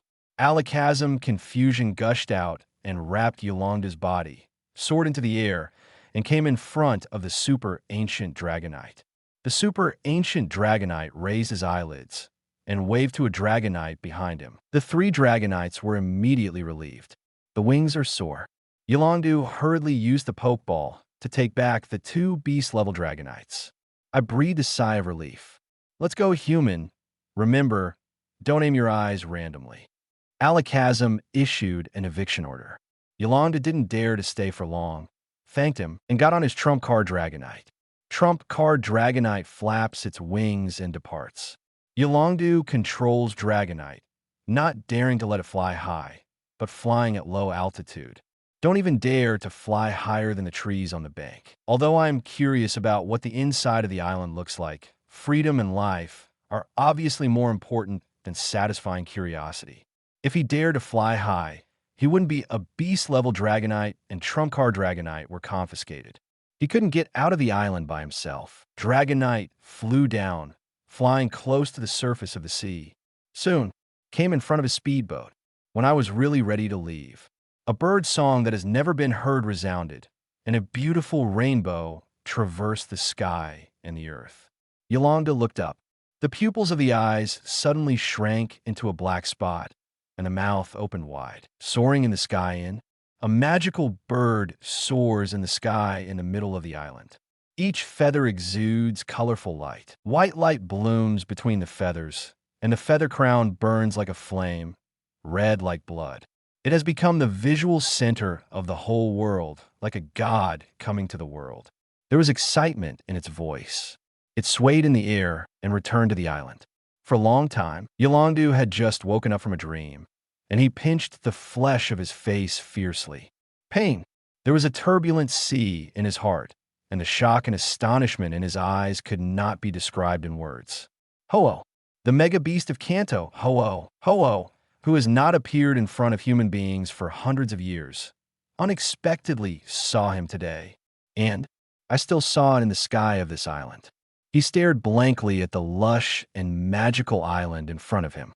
He guessed before that the middle of the island was inhabited by legendary and holy beasts. He was wrong. Turned out to be, in the middle of the island, the inhabited is a mega beast. A huge rainbow stretches across, soaring in the sky. The afterglow of Ho-Oh has not yet dissipated. The island is reflected in a piece of gold, like an island where gods live. ZHA. Cynthia said that offending that one, the whole Kanto may be destroyed. It's a bit of an exaggeration. Although the super ancient Dragonite and Holy Beast are very strong, each family has its own means, and Alliance also has something that is at the bottom of the box. With these, it is still a bit difficult to destroy the Kanto continent. Now, he believes that the mega god beast Ho-Oh, the entire Kanto continent, is not enough to fight. The appearance of Ho-Oh's figure shocked Yolondu beyond measure. He didn't even know how he got off the coast. Home Island Center. Ho-Oh returned to his lair. With excitement in my heart. Broke through. The bottleneck that has been stuck for a long time has finally broken through. The pinnacle of the first-level beast. It stood up alone, raised its head, and the black mirror reflected slightly in the sun. Me, Ho-Oh, I'm not only the most famous on the island, but also the strongest. The next step to break through is the upper rank of the first-level beast. Before doing it, Ho-Oh was something that I couldn't even think about. It took such a long time to break through from the high level of the first-level divine beast to the peak of the first-level divine beast. And now its understanding of the law has come to an end. If it is a concrete metaphor, the bottle of the law of loading is already full, and it is impossible to advance in strength. However, it didn't panic at all. Only it is necessary to constantly understand the incomparable law of the vast ocean in the master.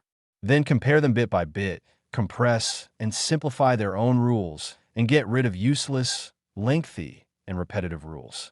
Just empty the bottle. It has the confidence to break through to the upper rank of the first-level beast. Even next to Arceus, it's not impossible. Chen and his two daughters are watering the orchard. Although the position of watering can make Gyarados competent, but in his free time, Chen prefers to do it himself to enrich himself. He glanced at Ho-Oh, who flew back speechlessly, looking up soaring in the sky, the rainbow that has not yet dissipated. The appearance of this big chicken is very good. Think of the other party's performance when they first came to the island. It's a pity that it's just a little weak. There are more and more weak chickens on the island, but it's okay. Their star fruits just slowly improve their strength. Whoosh Alakazam came over using teleport. Its voice rang in Sabrina's head. Master has left. Sabrina nodded. She talked with Cynthia on the phone before and knew that Yolondu might come to ask for Dragonite. Just a lesson. Master Chen, that egg is glowing. Lily's voice came. Under the Zingluna tree, next to Lunala, there's an egg. Egg? Chen was taken aback. When did he have an extra egg? Because his gaze was focused on the light hole of Buzzwole and soaring in the sky, and Lily was facing away from him. He didn't notice that Lily was holding a round stone. It was also not found that the round stone was taken away by Lunala and turned into an egg. At this time, this egg is sucking all the stars and mist.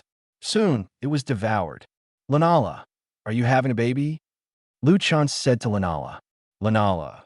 It shook its head hastily, although this thing is very close to itself. It was not born by itself. In an instant, an incandescent light appeared. Boom! Countless clouds of mist came out with starlight. Suddenly, The mist of starlight became extremely thick and turned into a nebula. T-dash. The nebula shrinks, constantly compressing. Nebula began to slowly condense into substance, like cotton candy. Immediately, a pair of clear eyes opened on the cotton candy. The stars in the eyes twinkled, and the stars gathered together, and then receded. The eyes turned 2.8 orange-yellow. Me, with a bang. The Q-bomb was incomparable, and the cotton candy-like nebula stretched out. A little guy is floating in the air and looking at the world curiously. This little guy is like a nebula with a gradient of color on his body. At the position of the ear, there's a cloud-like extension that constantly twinkles with starlight. Cosmic. Chen found out the little guy's name through investigation, and it was a bit of a mouthful. Lily stared blankly, but soon came to her senses. Star Child. There was surprise in her beautiful eyes. This is the Star Child her mother has been looking for many years. Unexpectedly, the round stone he was holding in his hand was the egg of the child of the star. Lily wasn't too shocked, though. Moon Celestic has seen many mega beasts, and the mere Star Child really can't cause too much trouble. After all, the final evolution of the Star Child is just the moon god. But unlike the rest of the beasts, Lunala is one of the few mythical beasts that possesses the original form. Me Cosmic saw Lunala, it flew over, hugged Lunala, and rubbed its cheek, and said it's not your child. Chen said, Lunala, Cosmic's name is a bit of a mouthful. From now on, you will be called Xiao Xingyun. Chen gave it an easy-to-remember name. The Xingyue God Tree, a branch of black, heard the movement outside, and Marshado's head popped out, feeling offended. Why the same name? My name is Heiwa. Others are so nice. Why not called Xinghua? Yunhua? Illustration in this chapter, Lily and Star Child, Little Nebula. Click on the illustration in the lower right corner of the app to view it. Chapter 102, Larvitar. I want to shoot birds. Groudon. Want to learn? I teach you. When the egg hatched, Marshado's head popped out from the black branch of the star and moon god tree, revealing a pair of eyes. Hear Chen give the newly hatched Pokémon a name. It sounds so nice. Its name is Heiwa, and it feels offended. But as soon as he thought that Ho-Oh was called a big chicken by his master, his depression was swept away. Someone was worse than himself. Come back to God. A pair of orange eyes appeared in front of it, looking at each other. It's a small nebula. Little nebula floated over at some point. Orange eyes stared at Marshadao with curiosity flashing across them. The nebula-like extensions above its ears, like hands, lightly patted Marshadao on the head. Immediately, Marshado's head was like a sponge, concave downward. Little Nebula's eyes lit up. Suddenly, puffed. Marshado's body exploded directly. Little Xingyun shivered in fright. Tears are brewing in the eyes. Next second, immediately burst into tears. At this moment, Mehendo's exploded body reunited again. Its crying stops suddenly. It leans over, and the extensions on its head hug/hold Marshado's forehead from behind like hands. Then hang on the back of Marshado's head. Hey Wa, it seems that little Xingyun likes you very much, so I'll let you take care of it from now on. Chen said to Marshadao. The latter looked confused. I'm still a child. You let me take care of the child? But I feel a slightly heavy head, as well as there was a sound of even breathing behind him, and Xiao Xingyun hung on it and fell asleep. This is a novel experience that has never been experienced before. Marshadao hesitated. Marsha, it nodded to Chen, try it. That's it. Just like that, there was another little guy on the island. The other side, Yolongdu docked his speedboat at the harbor of Vermilion City. Harbor has been largely rebuilt. He hadn't recovered yet. The brief image of Ho-Oh still haunting his mind. The shock in my heart has not subsided. What kind of existence is that adult in the mouth of Shuro Na, who can even subdue the mega beast? Yolongdu entered Vermilion City. Came to the property of Yulong family in Vermilion City. Ho-Hu, a figure in soaring in the sky, flew down. Kanto quasi-god Dragonite. Dragonite landed with a person on its back. The patriarch of the Yulong family, Yulong Qi. He stared at Yolongdu with a nervous expression on his face. Do, beast-level Dragonite. The words are not finished yet. Yolongdu threw two Pokeballs. Two powerful and huge beast-level Dragonites appeared. Yulong was taken aback for a moment, and then breathed a sigh of relief. The family has been urging Yolongdu to return the beast-level Dragonite. But Yolongdu was always ambiguous, procrastinating again and again, and playing sloppy every time. This made Yulong feel uneasy. If something happened to the beast-level Dragonite, he rushed over quickly. Beast-level Dragonite is the whole card of the Yulong family. Absolutely nothing will happen. He felt it carefully, and there was nothing wrong with it. He was a little confused, but every time he asked Yolongdu, what the hell was the other party's vague words? What's the matter, Patriarch? Didn't I say that I will personally meet the clan in 2 days? I want my trump card Dragonite to carefully feel the aura of the beast-level Dragonite and see if I can realize something.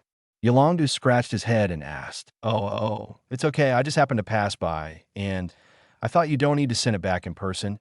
I'll just take the beast-level Dragonite back with me. After chatting for a few words, Yolongdu left with the beast-level Dragonite. Yolongdu stayed in place and pondered for a while. Then take the Dragonite and leave the sky of Vermilion City. Shortly after, he came to Pallet Town, Professor Oak's laboratory. Professor Oak's laboratory. Professor Oak is very busy these days. Know the 6th evolution of EV. Evolving into a leaf Pokémon requires a power change on the Moss Stone. This is not enough, and the principle needs to be studied in a deeper level. However, Professor Oak's paper has been published, and it really caused a sensation all over the world. There have been quite a few Grass-type trainers that have evolved EV into leaf Pokémon. During this time, in addition to studying the specific principles of EV's evolution into Pokémon, Professor Oak is also studying how to decipher the weird evolution sound waves. It is too dangerous for that mysterious organization to hide in the dark. If this evolutionary sound wave is not solved for a day, the entire Kanto will not be able to sleep for a day.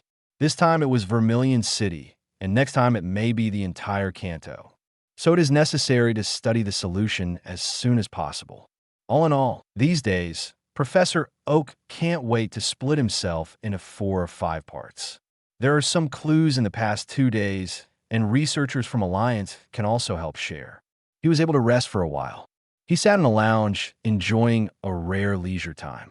There are some newspapers at hand, and he is learning about what happened during this time. These days, it is almost isolated from the world. Crunch, the sound of pushing the door came. Dude, why are you here? Professor Oak said to Yolongdu. You said on Solation, it's a coincidence that you came. If it were the first 2 days, I really didn't have any time at all, so I just had time to sneak in. Yolongdu sat down, and he was not polite, picked up the snacks on the table, and ate them. I went to sea all night yesterday, and I haven't eaten until now. I'm so hungry. By the way, did you get any results with a group of investigators? Did you find any clues about that organization? Professor Oak looked at the newspaper in his hand and asked without raising his head. No, that organization hides too deeply. We almost turned the entire Kanto region over. Even the surrounding islands, we have thoroughly checked. Facing the mysterious organization, Yolongdu also had resentment. If this mysterious organization, he would be placed on the island of that adult. Did you almost lose yourself there? It's okay. I already have a clue about their weird evolution sound waves. This organization has been hiding for so long, and I don't know what it is planning. Soldiers come to cover up the water and cover it up. We just need to be fully prepared. One day, he will not be able to bear it. Stop showing your feet. Professor Oak said while flipping through the newspaper in his hand. When I saw some news, I exclaimed in my mouth. Ho-Oh actually appeared in the sky of Cinnabar Island. I saw the newspaper in his hand. On the front page, a miraculous bird disappeared in the sky of Cinnabar Island, flapping its wings, and a rainbow appeared between the sky and the earth. Since the Burn Tower incident, Ho-Oh resurrected the 3 holy beasts and was expelled by humans. It already hates humans and has not appeared for hundreds of years. Professor Oak was a little surprised that Ho-Oh, who had disappeared for hundreds of years, appeared again. Yolongdu was startled and stared sideways at the newspaper in Professor Oak's hand. This was news a few days ago. These days, he has been busy, always thinking about how to get Dragonite back. didn't pay attention to what happened. He took out the communicator and checked the news. I found that it has been hotly discussed on the internet for several days. The mysterious figure in the newspaper sky. It was exactly the same as the glimpsed figure I saw this morning. Sure enough, Ho-Oh, why not fly over Palatown's sky? Professor Oak's tone was full of envy. As natives of the Kanto continent, almost all of them grew up listening to the legends of Ho-Oh, Nokia, the three god birds, and the three god beasts. Among them, the most mysterious are the two mega beasts, Ho-Oh and Lugia.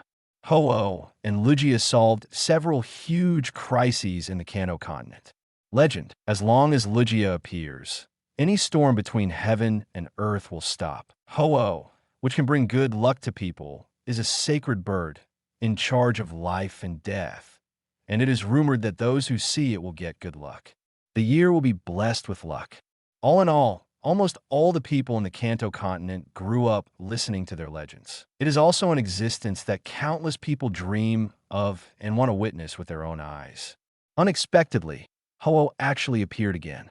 Looking at the figure of Ho-Oh in the newspaper, Yolongdu hesitated for a while and said, "Professor, do you think there is anyone in this world who can subdue a mega beast like Ho-Oh?" Professor Oak was taken aback for a moment, and then he couldn't help laughing. Similar words. He remembered that Diantha and Cynthia had asked him. What they asked was, "Is there anyone in this world who can subdue Guladon and Kyogre?"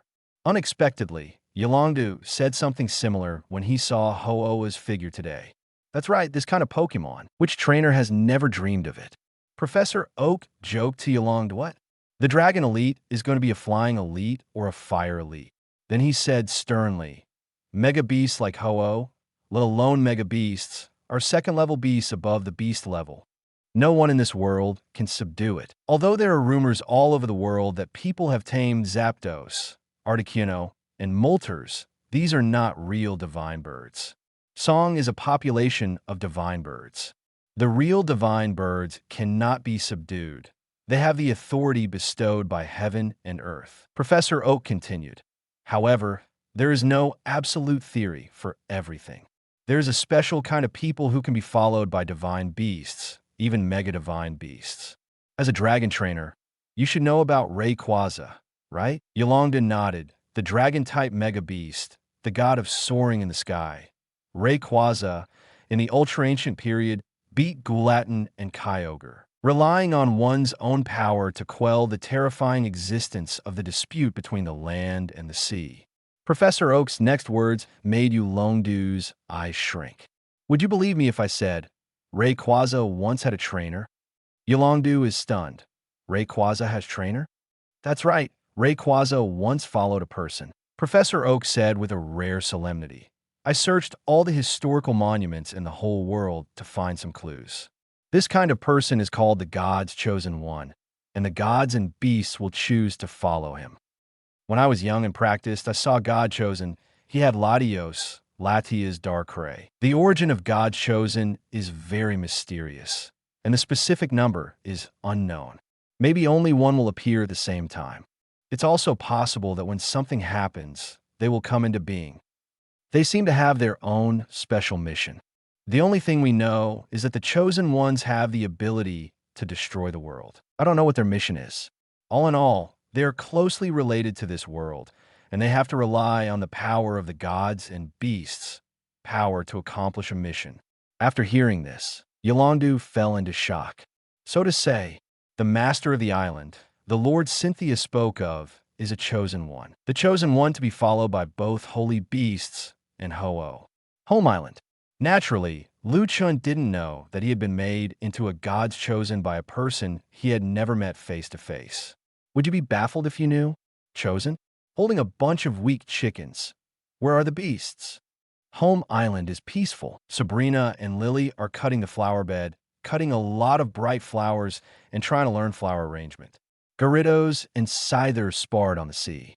Han Han Long took his own army of bullies to patrol the airspace, and Wu Yangyang passed soaring in the sky. Meloetta was humming.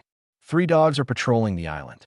Beside Xingyue Lake, the 4 lazy ghosts are still so lazy. Shalebi, these little guys are rarely quiet because they're bringing babies. Well, They follow Marcia Dao with a small nebula. The newborn little Xingyun is a curious baby, curious about everything. This touches, that pushes. He even climbed onto Ho-Oh, who was resting with his eyes closed, trying to pluck Ho-Oh's hair. 953 frightened them enough to choke. Marcia Dao hurriedly hugged him down. Flash Fiero is fond of feathers.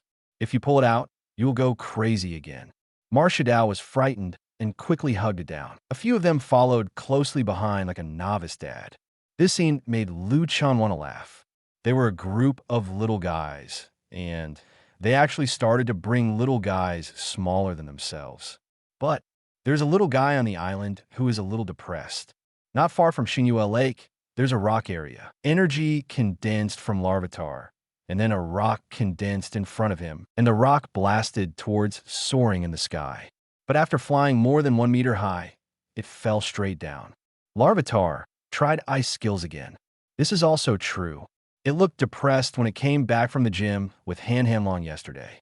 The gym has been played, and the 7th badge was successfully obtained. But there was an episode in the gym. Larvitar hit a flying Butterfree. Result: it's embarrassing, it can't hit people. Butterfree kept mocking it for not being able to hit it. It made Larvitar jump in anger. Later, it was Han Long who made the move and cleared the gymnasium with a destructive momentum. After returning, Larvitar was depressed because it really has no way to fly. After I came back, I kept trying to find any skills that could make me fly. Fine. There really isn't one, the only one that can freeze the light. The speed is too slow. It is impossible to get the flying case at all. The embarrassing thing about not being able to beat the flying Pokémon, even if it evolves into its final form, Banjira, is still an unsolvable thing. This is what makes it most depressing. Beside Xinyue Lake, Guladon raised his eyes and looked at Larvitar. Larvitar is the only ground-type Pokémon in the owner's possession, who made the water system and the super energy system already the 2 dominant ones. Larvitar is the only Pokémon that shares an attribute with itself. It is usually quite concerned. It has observed Larvitar for more than an hour and found that Larvitar has been playing around in the rubble. Guladon smiled because Larvitar was very familiar with the contest condition at this time. The appearance of this jumping foot is not the same as it used to be. It must have been bullied by the flying Pokémon. Guladon got up rarely and walked towards Larvitar without slowing down. After a while, he came behind Larvitar. Larvitar is still trying out various possibilities of hitting flying Pokémon. Hear movement behind him. It looked back, its eyes shrunk, and it was the supreme god of their attribute. Roar! Guladon patted Larvitar's head, and his mental power poured out to pass his thoughts to Larvitar. Are you thinking about how to fight the flying Pokémon? Larvitar nodded like a chicken pecking at rice, and told Groudon what happened. I know how to fight flying-type Pokémon. After hearing this, Guladon grinned. Want to learn? I'll teach you. Chapter 103. Simplified Precipice Blades, Birth of a Desert Tyrant, capture Lugia's youngest son. Larvitar is wondering how to get the flying Pokémon. Hearing what Guladon said, disbelief flashed in its eyes. They're the strongest Pokémon of the ground type, and they actually want to teach themselves how to deal with a flying type Pokémon. Yuki. Larvitar nodded hastily. Come over. Groudon's voice came to Larvitar's mind. Larvitar walked over on his own short legs. There are some doubts in the eyes. Don't you want to teach yourself? Then Guladon stretched out his claws to pick up Larvitar, kicked his feet, and immediately flew into the air. Larvitar's eyes popped out. The Pokémon of the ground type can actually fly. It carried Larvitar and flew towards the other end of the island. Kyogre, who was lying dead in the lake, opened his eyes. Looking at Groudon floating in the sky, soaring in the sky, his eyes showed disdain. This stinky firebug is too shameless. It can actually fly in front of the ground-type Larvitar. As a beast, this is too stinky. On the garden of the manor, Lu Chen was lying on a chair, enjoying the warm autumn sun. Suddenly, he saw the familiar crimson figure soaring in the sky. He was slightly taken aback, then glanced at the empty boulder. Not dazzled, nor wrong. Groudon is gone? Then it suddenly dawned on me that it was the star fruit. Star fruit endows Celebi with the abilities of rapid growth and teleportation. Granted to Groudon is the ability of flying. Chen remembered. Celebi first showed the ability of rapid growth. Only then has the ability of teleportation. Guladon should also get the second ability soon. The star fruit is also worthy of being the fruit of the star moon god tree. The fruit of the sacred tree is extraordinary. Watching the figure of Guladon gradually going away, Chen nodded secretly. With his strength improved, Groudon, who has always been the laziest, is finally willing to move around. It seemed that he guessed right. The reason why these slackers are so lazy is because they are the weakest on the island. Except for the big chicken, none of them are too lazy to die, and they don't want to move. At least the big chicken will fly to soaring in the sky every day to summon the rainbow. And from time to time, he will have a fight with Heiwa. The other three are just really lazy, too lazy to turn over. Since the star fruit is useful, then I'll give it to these lazy bastards first. As an empathetic owner, you have to pay attention to their overall development. Guladon carried Larvitar and landed on the east coast of the island. There are big jagged rocks here. The inland of the shore is a deserted area of yellow sand. The outermost side, except for the coast, is the domain of the Dragonites. The rest of the place is where rock-type Pokémon and ground-type Pokémon are active. Groudon's figure landed on the ground, raising yellow sand all over the sky. It dropped Larvitar. Yuki. Larvitar looked up at Groudon, a little excited. Is Groudon teaching himself to fly? Unexpectedly, the Pokémon of the ground type can actually fly. Groudon seemed to know what it was thinking and shook his head at it with his huge head. How can it be so easy to learn flying in the ground department? If it were that easy, it wouldn't have been ridiculed for tens of thousands of years. It learns to fly only after meeting its owner and realizing the laws of the owner. Larvitar didn't even grasp the rules, so how could he comprehend the rules and learn to fly? Larvitar was disappointed. If you don't know flying, you can still hit the flying department. Groudon, a stomping tantrum. Energy pours into the ground. Unexpected. A stone sword poked out from the ground. The tip of the stone sword was extremely red, with hot magma. Larvitar scratched his head. There is some doubt in the eyes. Can this several-meter-long stone protrusion hit the flying system? It is only a few meters long, and the flying system can fly very high. As if knowing what Larvitar was thinking, a group of figures flew by and soaring in the sky. It's the Dragonite group. Han took them to inspect the airspace. Han returned to Xingyue Lake, and the Dragonite group returned to the East Bank. Roar! Grayton raised his head and let out a low growl. The ultra-ancient Dragonite saw Guladon from a long distance just now and didn't understand why this big guy came here. Isn't it for Naoshima's central rest? It flew over cautiously with a group of people.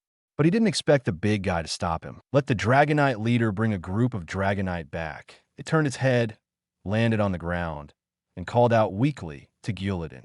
Roar! Guladon motioned for the ultra-ancient Dragonite to fly up, soaring in the sky. The ultra-ancient Dragonite flapped its wings and floated in the low sky. But Groudon let it fly higher. It flew at an altitude of about 50 meters from the ground.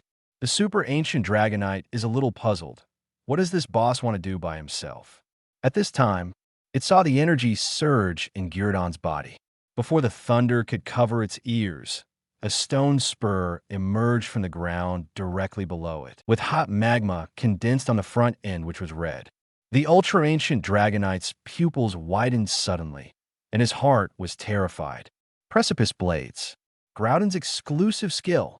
It was trembling all over. In the ultra-ancient period, it had seen Guladon make a move, a third-level beast of the flying system, running to mock Guladon for not being able to fly.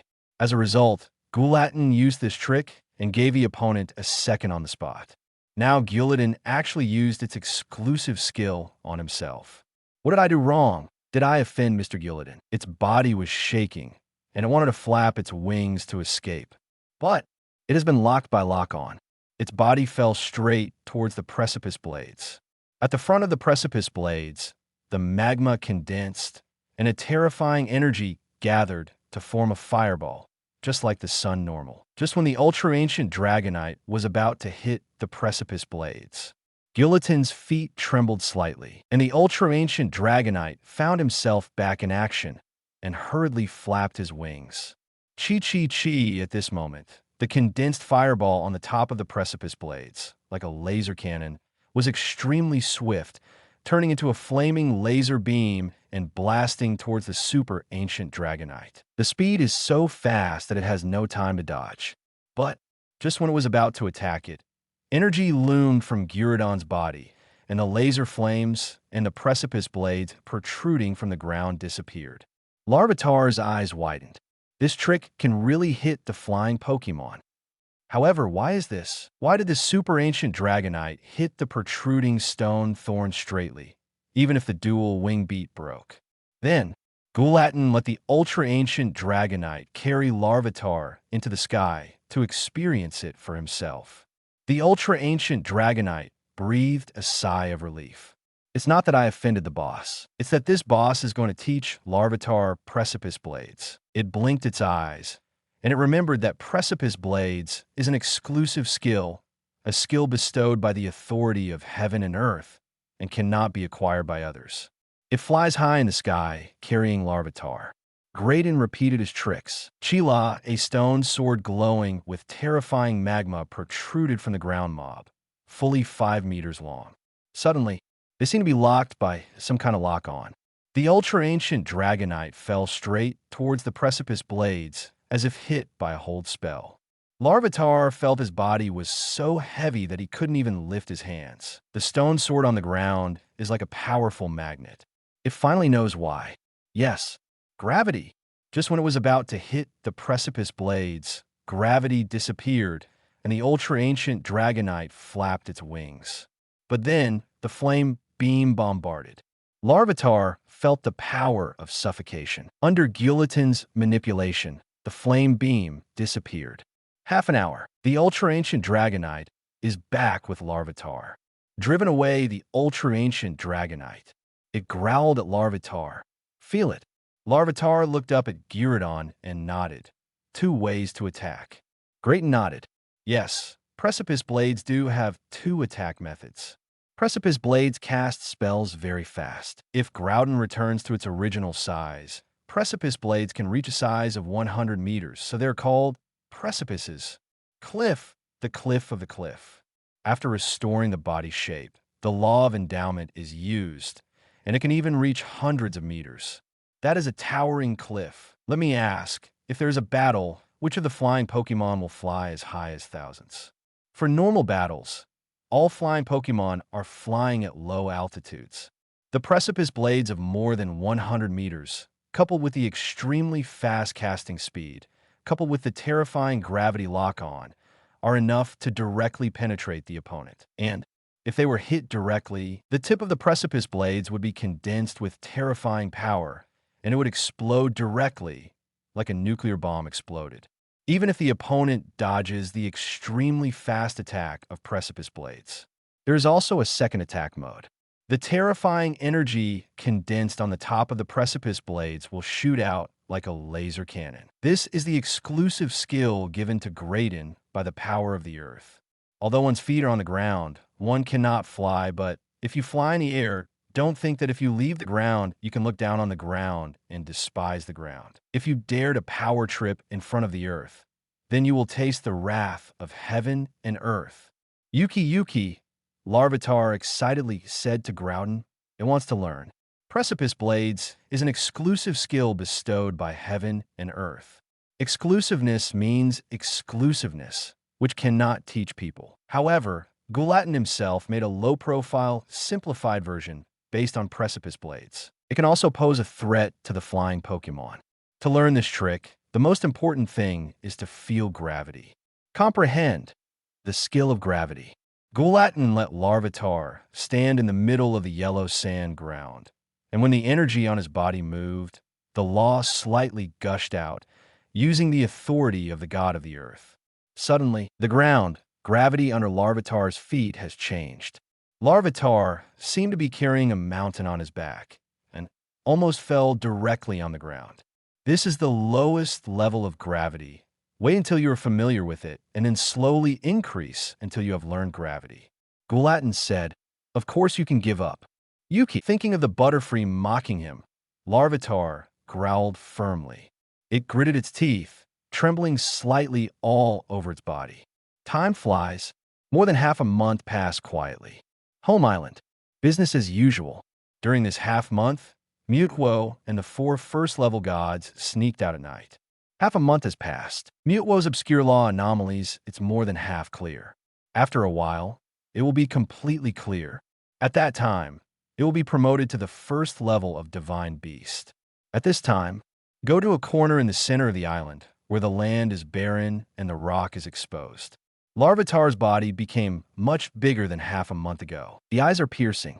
On the big rock next to it, a Pokémon with crimson scales lay resting on it. For the past half-month, Guladon has been training Larvitar constantly. Every day, Larvitar is almost exhausted. The muscles are torn by gravity. Fortunately, their master, Chen, possesses miraculous fruits. The fruits that Guladon usually got were put away, just in time for Larvitar to repair his body. All in all of Guladon's berry stock went into Larvitar's belly. It went on like this for half a month.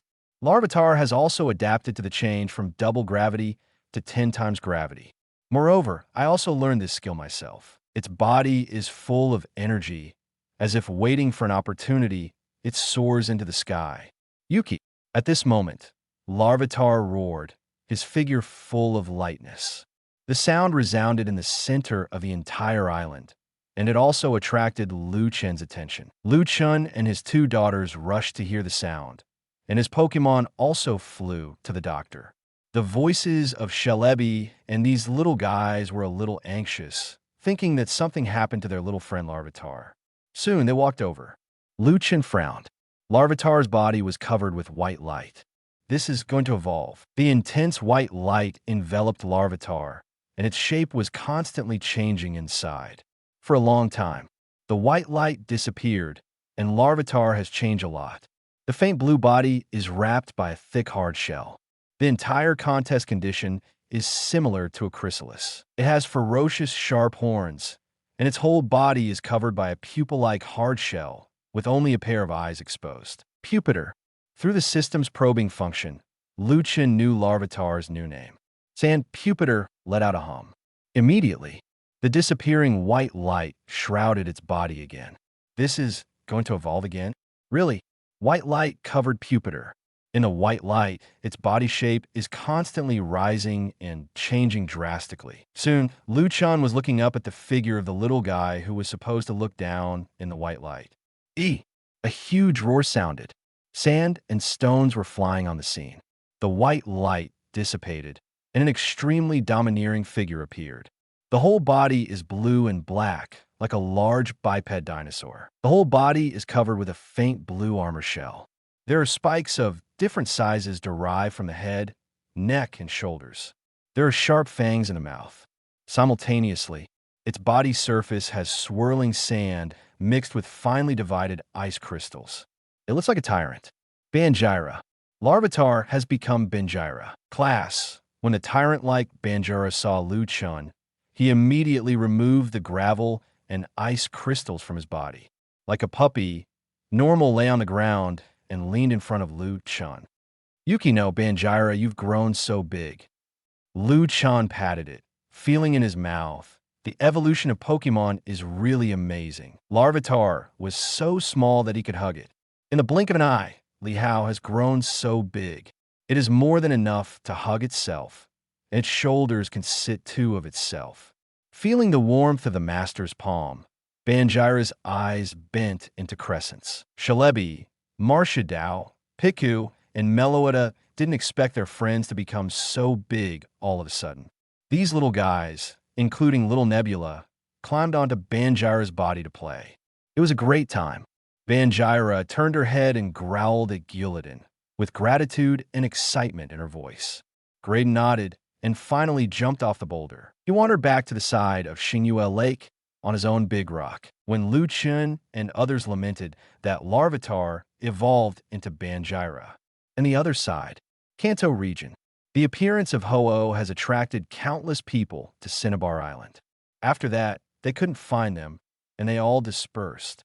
Ho-Oh has also become a talking point after dinner. Vermilion City has been rebuilt and has become a brand new city. At this time, Viridian Forest.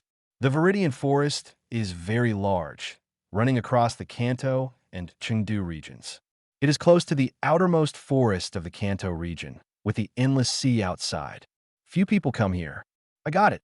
I got it. There's a group of people wearing black uniforms in the forest. There's a temporary base here.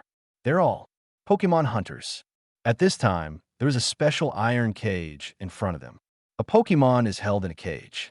This Pokémon looks like Pearl Normal, with a royal blue belly. It has a pair of wings, but the ends of the wings are split like 5 fingers. This is a little guy. It looks like he was just born. Looking at this little guy, all the Pokémon hunters were filled with endless excitement. If Professor Oak is here, see this Pokémon. It will definitely be shocking.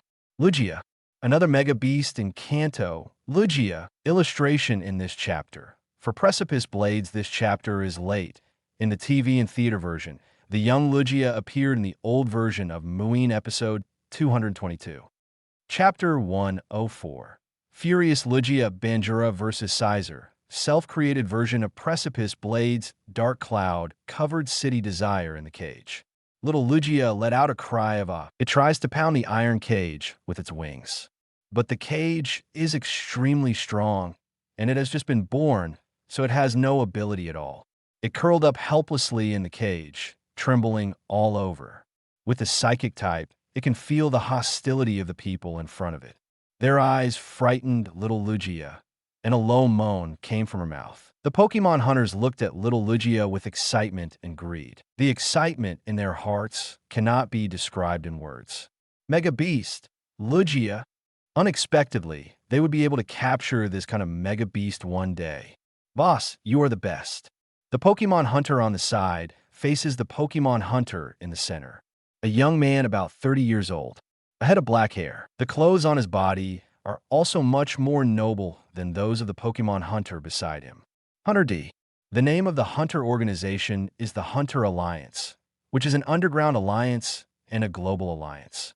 The exact location of the Hunter Alliance's headquarters is known only to the most powerful Pokémon hunters. Normal, ordinary hunters receive quests online, then complete quests or catch rare Pokémon to sell on the platform. The promotion of hunters is very simple. Complete tasks to get points and sell the Pokémon you have caught on the hunter trading platform.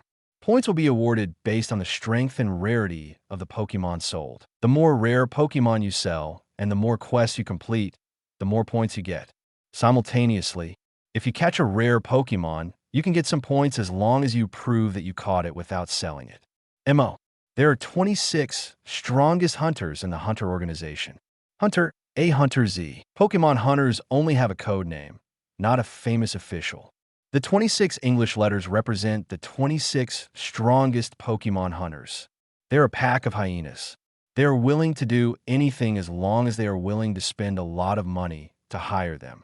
The 26 strongest Pokémon hunters have even colluded with some region forces. But it is still unknown who created this Hunter Alliance. The Pokémon hunter who caught little Lugia in front of his eyes, codenamed Hunter D, is the top 4 terrorist existences ranked by the Hunter Alliance. The last 16 hunters, especially the last one, the owner of K, may change all the time.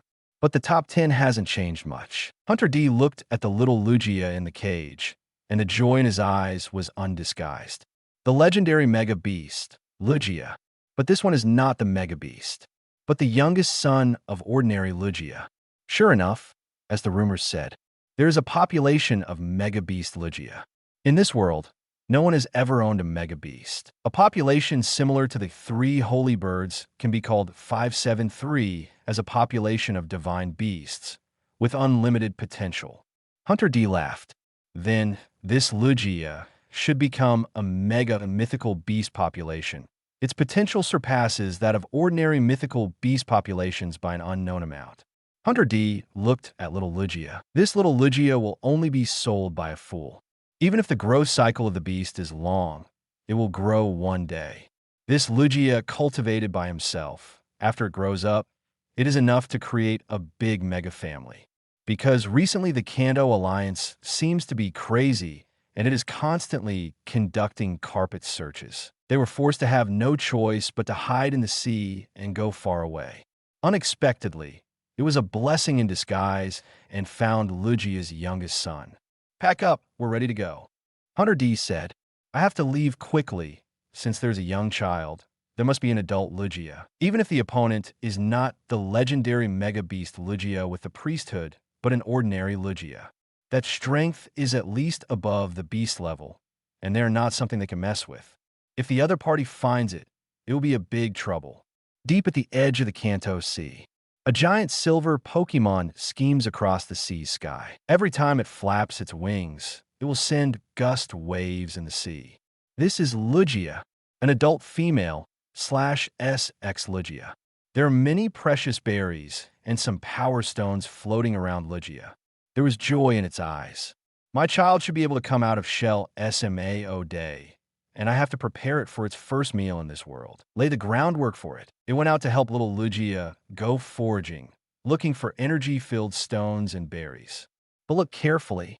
It can be seen that Lugia's brows are tired/meaning, as if she has worked for a long time and is normal. Thinking of seeing his child soon, he couldn't wait, so he accelerated his speed, turning into a silver light and passing across the sky above the sea.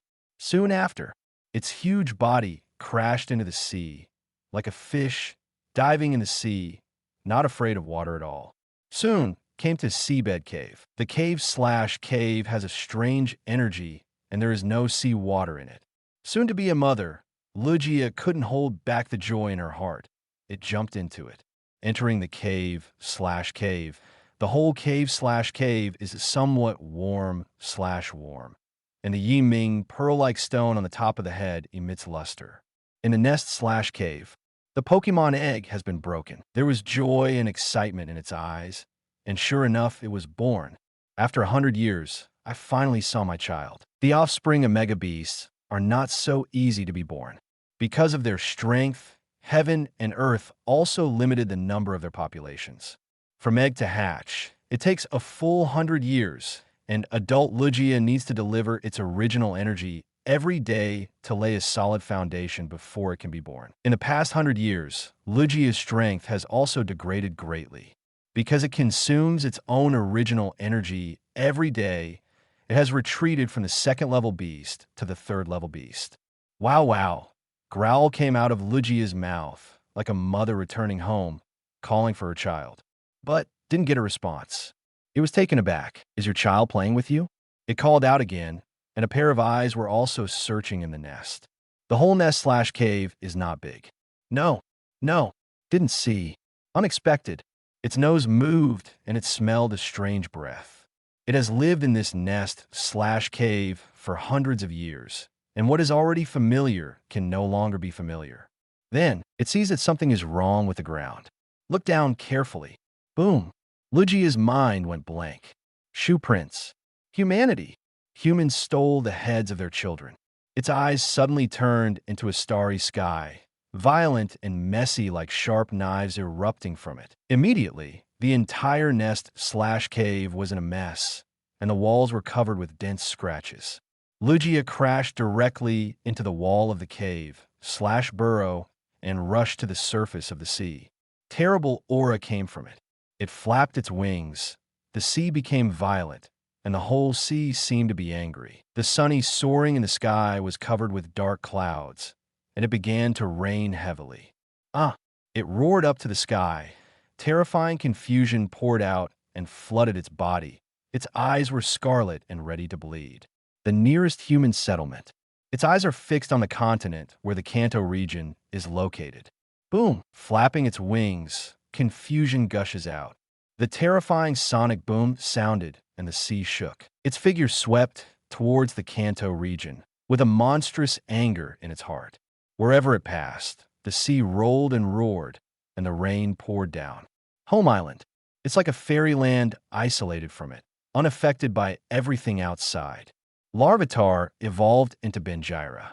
On the east coast of the island, There is a deserted yellow sand area. Banjira stood on the yellow sand ground, and the sand around her was berserk. Set it off like the tyrant normal. Give people a terrible sense of deterrence. Ban! It roared, energy surged, and flaming fangs condensed in front of its mouth. Firefang. Firefang stood with the paws of a small red Pokémon and suddenly made a loud noise. Not far away, Groudon was watching. It was Sizer who had previously trained with Banjira to fight it. Sizer's strength has been promoted to the legendary level. Larvitar has evolved into Banjira, whose strength is at the quasi-elite level. The two fought against each other, and Banjira was beaten back, but Sizer kept his hand. Whoop! Sizer flapped his wings and flew into the air, nearly 30 meters away from the ground. Banjira looked up at Sizer, with Sandstorm circling around him. A strange force surged out of him. Guladon is upright. Shall we start? I saw. Banjira roared and stomped his feet on the ground. Energy is passed into the ground. In an instant, Scyther and soaring in the sky felt her body was extremely heavy. It seems to be carrying a mountain on its back. It's a skill. Gravity. Its body fell straight towards the ground. On the ground, I don't know when dense spikes emerged, like sharp bamboo / shoots emerging from the ground. The spike spearhead is made of ice cubes, and there's a chill in it. Sizer's body fell straight down. But after all, Sizer has initially comprehended the origin, that is, the law, and has entered the legendary Pokémon. With a surge of power, it flapped its wings, flew up again, and left the gravity zone. Banjira watched. Energy surged on his feet. He lifted his feet fiercely and stomped on the ground. The skill it uses this time is the signature skill of the ground system. Earthquake. Earthquake, depending on the strength of the user, will cause different degrees of earthquake. If Guladon used it with all his strength, the Kanto continent would be shaken to pieces. The continents and oceans used to be one piece. Because of the battle between Guladon and Kyogre, the plates moved, and now there are continents in different regions. Earthquake, the power of normal is scattered, making the surrounding soil earthquake. However, Banjira didn't do this now. He condensed the power of earthquake into one, and directly bombarded the place covered by gravity and protruding densely packed with spikes. Boom! An energy explosion occurred on the ground under the spike, and a terrible impact force was produced. Under the action of the huge impact force, these spikes were all shot out like a sharp arrow. Sure, there was a terrible sound of breaking through the air. Unable to cover their ears, they swarmed towards Sizer at an extremely fast speed.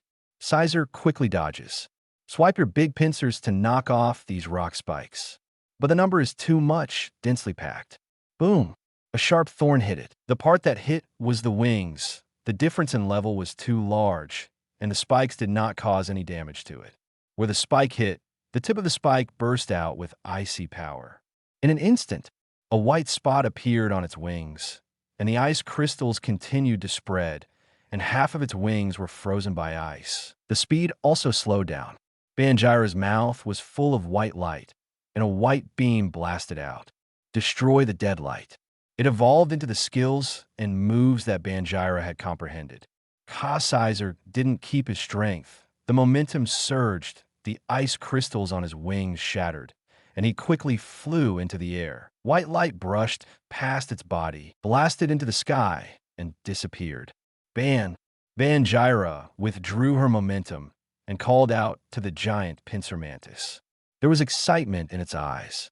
Really, this trick of mine can really hit the flying Pokémon. Even Sizer, who was much stronger than himself, was recruited. If it is a flying-type Pokémon of the same level, I am afraid that it can be instantly killed. Gravity release, let the opponent fall down. If it falls on the dense spikes on the ground, it will be frozen instantly. Flying is tied to the ground and frozen, so he will be slaughtered by himself. If the opponent is free from gravity, use Earthquake to blast the spikes like knives. As long as the tip of the ice is hit, it will freeze and reduce the speed of the flying system. By the time, use Freeze Beam or Destroy Death Ray Harvest. This is Banjira's low-configuration, simplified precipice blades. Not far away, Gray nodded secretly, some unexpected. In its original conception, there is no freezing power. Unexpectedly, Banjira combined his other attribute, Ice Element. This makes the deterrent effect of this move even stronger. After the lasing is fired, it can produce ice cold at the hit position, freezing the surrounding area for a few seconds. Groudon is very satisfied. The stronger the Pokémon of the ground type, the better. That's it. Kill the flying ones. It shook its head, left the east coast of the island, and walked towards the center of the island. Sizer flew down. Cha-cha. It was happy for Banjira. It didn't expect that the little guy who punched with him at the beginning had become so powerful. It could even threaten him vaguely. It doesn't have any jealousy. The stronger the Pokémon in the owner's hand, the better it shows the master's strength. It secretly cheers itself up. Larvitar has become so powerful after turning into Banjira, so he has to work harder and train harder. Banjira's eyes were also bent into crescents. Finally able to deal with the flying Pokémon. Then Butterfree dares to power trip in front of him, and he will not die. Looking at the time, it's time for dinner. Banjira and Scyther left the East Coast. Kanto region. Pallet Town. Professor Oak Laboratory. The Professor Oak man was sneaking around in the yard, enjoying afternoon tea. The research has been completed, and the preliminary research on the counterweapon against the evolution sound wave has also been completed. After mass production, it will be improved and researched according to the actual situation. Professor Oak sips his coffee in the backyard. Somewhat comfortable. Things are done. Take it easy. The next more important thing is the day when the new generation of trainers set off. This year has been really bumpy and difficult. In previous years, they have all set out to travel. A lot has happened this year. First, the strange sound waves caused the prepared Usangia to be forced to evolve. Then came the huge Tentacruel siege, and the entire Vermilion City was destroyed. Then the personnel transfer of Alliance. Most of the power is used to search for the whereabouts of mysterious organizations. Various reasons. As a result, the departure time of the new generation of trainers has been delayed again and again. It will officially start in a week. But the number of Usangia is still seriously insufficient, and some unlucky people may not be able to get Usangia as an Earl Dervish Pokémon. However, the Alliance also provides compensation for the new generation trainers who cannot get Usangia. It is guaranteed that the Pokémon they get will not be worse than Usangia, and they will give each other a set of evolution stones. There is no new generation trainer of Usangia. Pallet Town also has several. It depends on who the unlucky ones are. Professor Oak thought of something wicked. At this time, suddenly, with strong winds, the sunny soaring in the sky dimmed. Professor Oak looked up. Heavily clouded, the black cloud overwhelms the city and wants to destroy it, and the black cloud is extremely terrifying. Boom! The muffled thunder kept ringing, and the terrifying thunder snake was beating, as if there was a pond of thunder inside, as if to destroy the world normal. Hiss! Professor Oak took a breath. What exactly happened here? Rao has lived such an old age, and he has never seen this terrible scene after seeing countless big storms. Crunch! The door opened. Yolondu came out. The new generation is about to leave, and he has nothing to do, so he is helping Professor Oak. Seeing outside is as dark as night. He was also taken aback. Why is it so dark now? Did he feel confused after taking a nap? I looked at the time, and it was wrong. It was only afternoon. Go out and see the terrible black clouds billowing in the soaring in the sky. He too was intimidated. What exactly happened here? At this time, a figure passed by. The silvery white figure was extremely conspicuous in the pitch black clouds. Professor Oak and Yolondu looked at the voice. Showa, startled, immediately reacted. Their pupils popped, and their horrified mouths opened wide enough to fit a fist. Incomparably shocked. Lugia, Kanto Continent, and Ho-Oh, eponymous Lugia. Like Ho-Oh, Lugia, who disappeared for many years, has reappeared. Ho-Oh and Lugia are back. Illustration in this chapter, Lugia mother/child. The video I watched on YouTube shows that it is episode 222, and there is also a small broken website. Directly search for Pokémon Unprinted, and episodes 219-221 are all Lugia chapters. Chapter 105. The craziness of everyone in Kanto capture Lugia Mega Beast to kill. Dark clouds cover the ground, and it seemed normal that the sky had fallen. Give a sense of oppression and fear. It's as if the world is going to die. Under the clouds, a long howl came, resounding through sky in the entire Pallet Town. Pallet Town is because Professor Oak's laboratory is located here. Although it is a town, it is no less than a big city. This long howl, which had never been heard before, attracted the attention of countless people. They looked up when they saw the silver figure soaring in the sky. Everyone's expressions were the same. Their pupils shrank sharply into a dot, and their expressions were dull.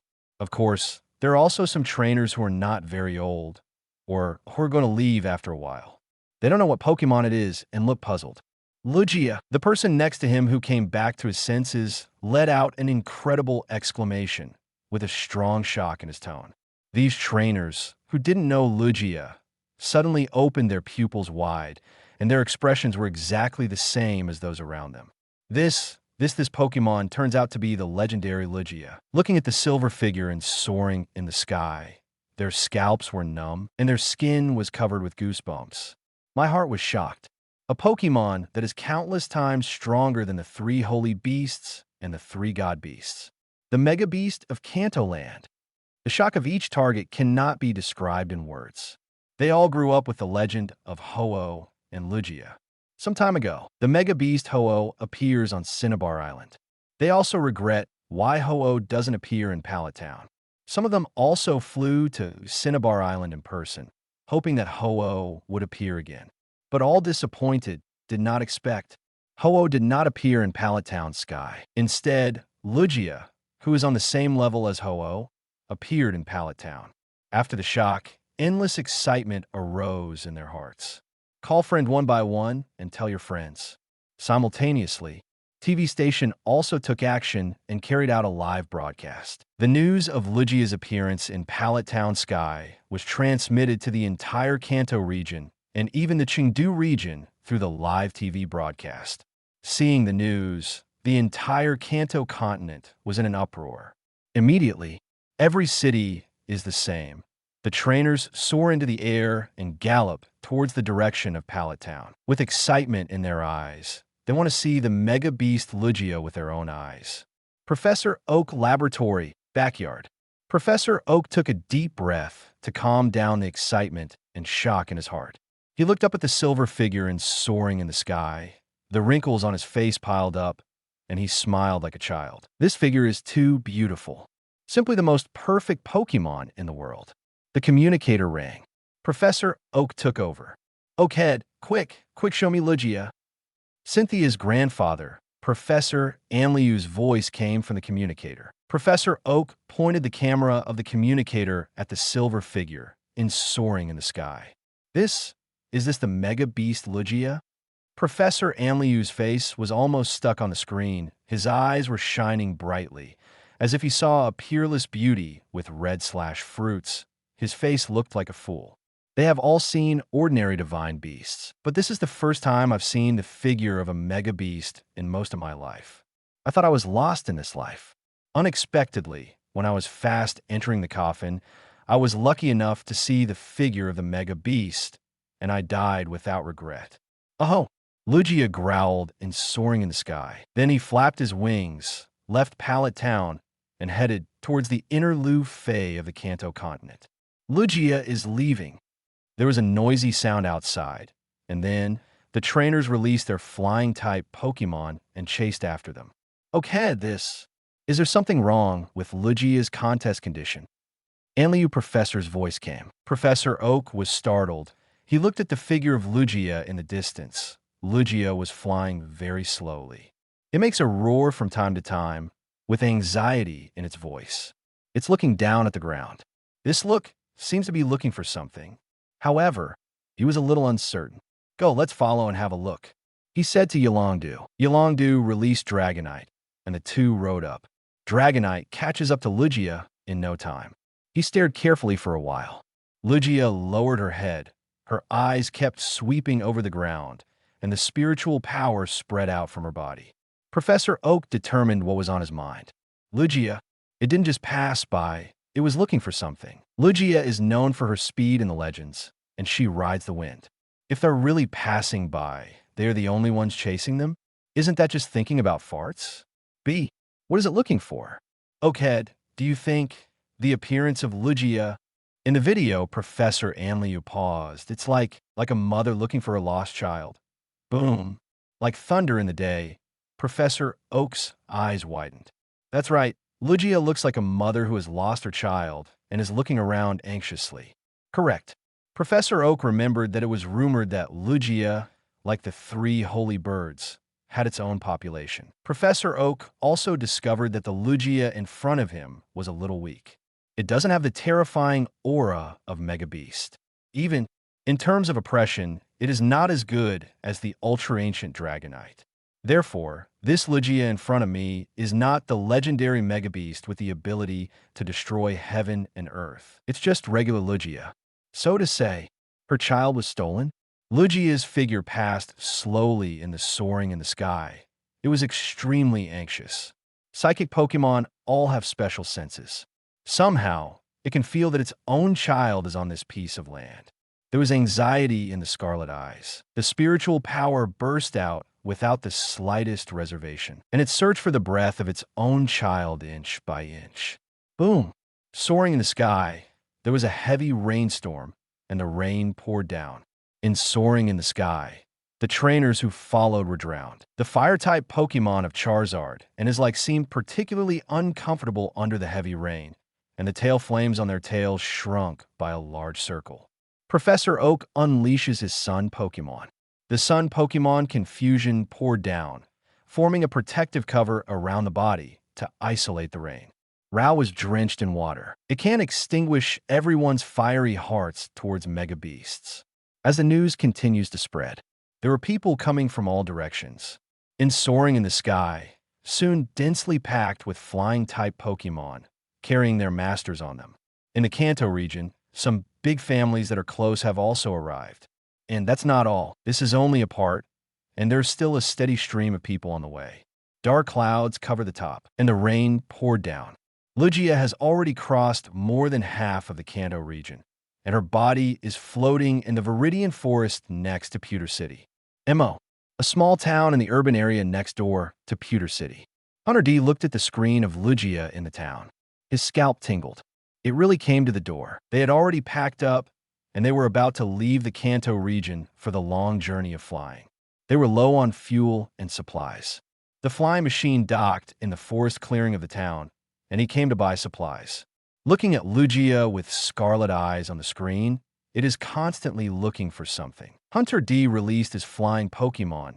Soaring into the air, he looked into the distance. At the end of the field of vision, it was pitch black. The dark clouds are constantly spreading, pressing towards where they are. Illustrate. That adult Lugia is approaching here. Go quickly. There was seriousness in Hunter D's eyes, and he was unwilling to face an enraged divine beast. The appearance of Lugia also attracted the attention of the entire Kanto.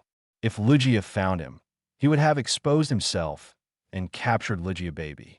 He is not sure that he will escape from the hands of the Kanto Alliance and all the big Kanto families. Putting the supplies and fuel into the space package, he drove the flying Pokémon to the forest next to the town. On the clearing, Boss, the Pokémon hunter under him, was a little terrified. I see, leave now.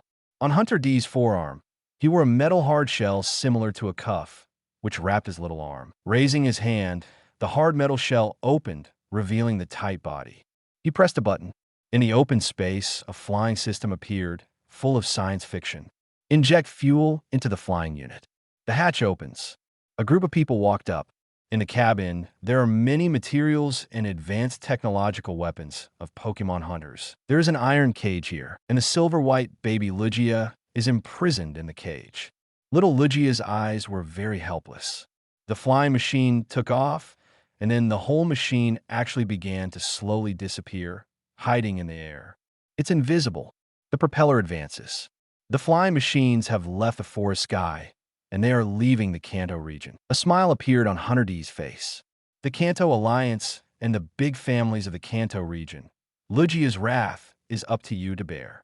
At this time, the little Lugia in the cage seemed to feel something and let out a growl from his mouth.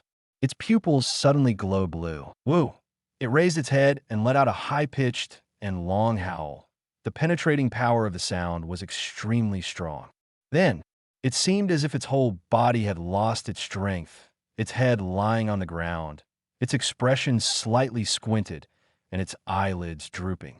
Hunter D's heart skipped a beat. Looking at the weak little Lugia, there was a sense of foreboding. Suddenly, there was a feeling of being on the back. He enlarged the screen on the flying device, and the picture appeared. Hunter D felt cold all over. The adult Lugia was no longer looking down on the ground. It raised its head, and its blood-red eyes stared into the distance. It is staring in the direction, which is the direction where their flying machine is. Quick! Looking at the blood-red eyes, Hunter D's throat couldn't help spasming. Damn it! It looked at the little Lugia in the cabin and cursed secretly. Can this person be able to use abilities just after being born? This damn beast, I don't know what's going on. I can't collect energy spirit ball. Great ball, ultra ball, and even special balls, gravity balls have no effect at all. They hasten to speed up. Far away. Lugia let out a loud roar. Feel the breath of your own child. It raised its head, its scarlet eyes fixedly staring at the soaring in the sky ahead. Although there is nothing there, but it feels its own child is there. It flapped its wings violently, setting off strong winds and torrential rain. It speeds up, next to Professor Oak. Whoosh! Several figures jumped up. Professor! They stood on their own flying series Pokémon, respecting Professor Oak. These are people from the Oak family. The son of Professor Oak is at the helm of the Oak family. At this time, most of the forces in Kanto have arrived. The 4 elites and some big families gathered together. A dense crowd of people soaring in the sky. They looked at Lugia's figure with shocked faces and were amazed in their hearts. But there are also some people. In the eyes, there is greed. Volcarona, Bug Bite. Hydreigon, Dart Pulse, bang. 2 figures flew out. Lugia is superpower plus flying. Both bug type and evil system restrain it. Lugia was in pain, and her body was beaten and flew soaring in the sky. Everyone was shocked. Someone dared to shoot Lugia. They look around. It was a middle-aged man who directed his Pokémon to attack Lugia. Someone recognized him. He was from the Kinghuo family. Sure enough, this Lugia is not the Mega Beast Lugia. Lugia really has a population. Excited sounds came from his mouth. The crowd was in an uproar. Immediately looking at a place that was bombarded by Volcarona and Hydreigon just now. On the silvery white skin, traces of blood unexpectedly ooze out. Lugia is hurt. Everyone is excited. Lugia ignored it. Its only target was its own child at this time. It flapped its wings and chased after its child. On sight, looking at the wounded Lugia, a malice grew in their hearts, unstoppably magnified, and then rushed straight into their brains, occupying their brains. Greed appeared in their eyes. This is the legendary Lugia. Even if it's not the Mega Beast Lugia, even normal Lugia has unlimited potential. After all, it is Lugia, even if it is not a Mega Beast. When it grows up, its strength will crush most of the beasts. Even it is stronger than the 3 divine birds with priesthood.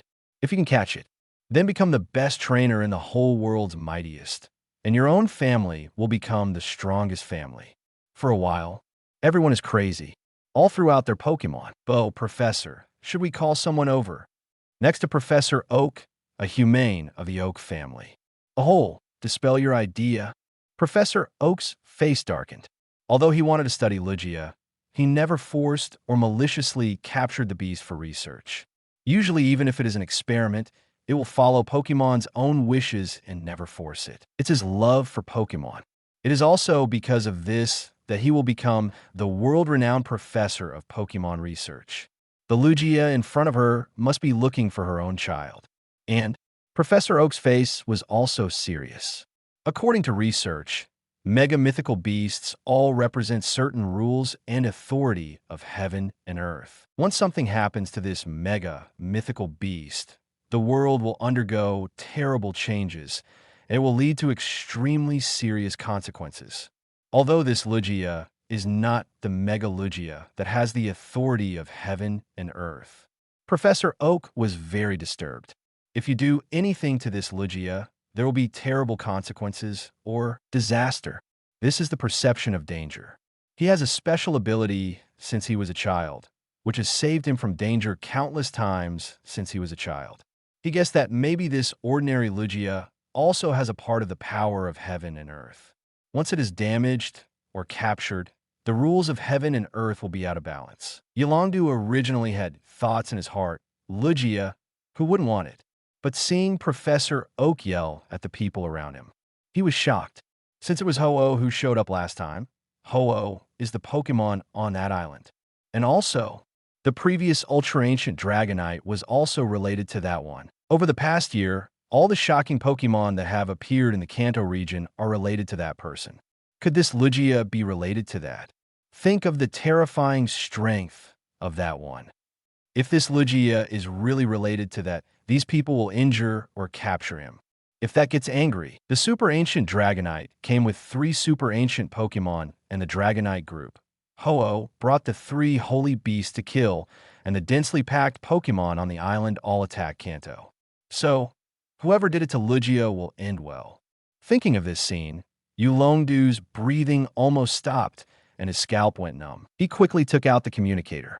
Yulong Qi, the patriarch of the Yulong family, solemnly said that he must not do anything to Lugia.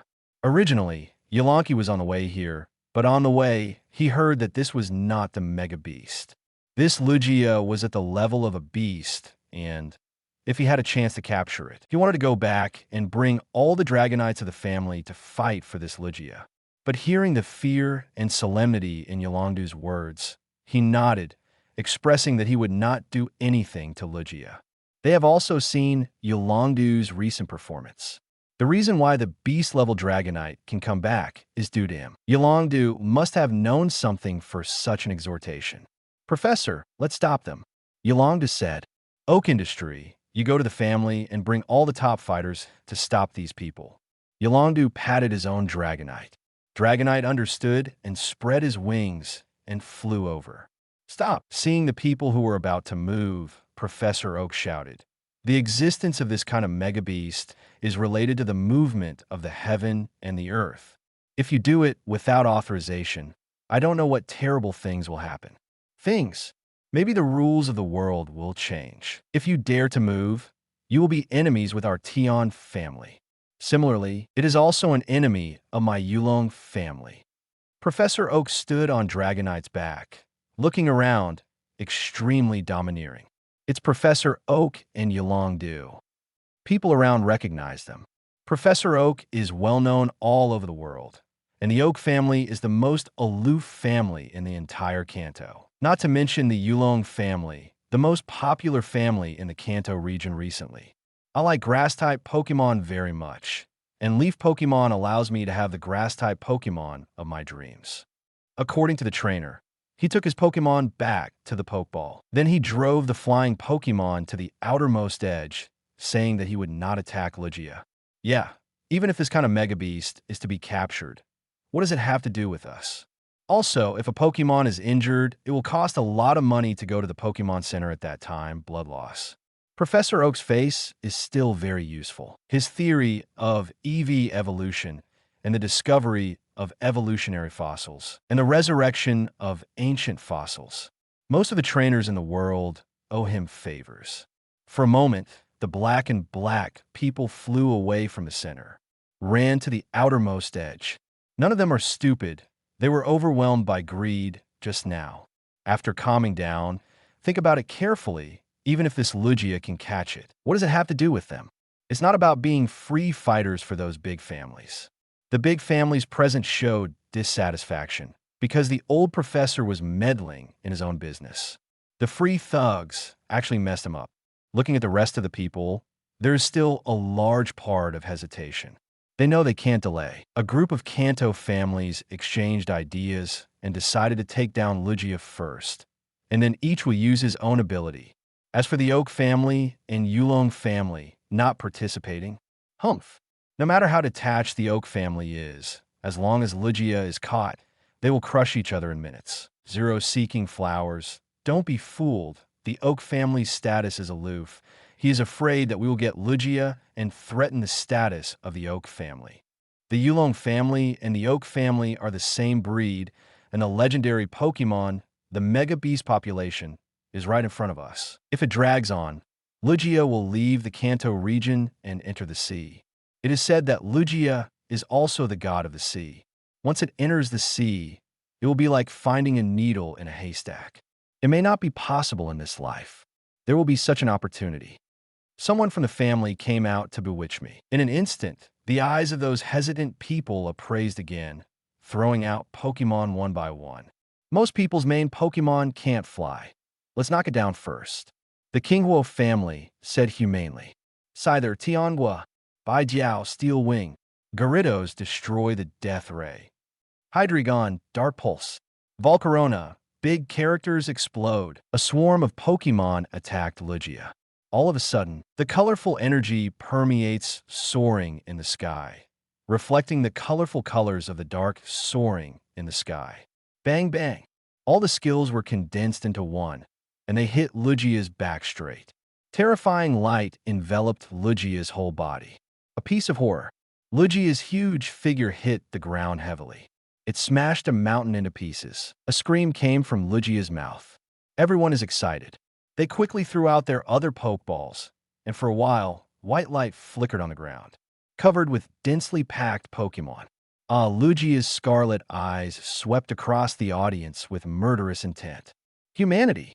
Damn humans. He stole his own child, and now he still prevents himself from being reunited with his own child.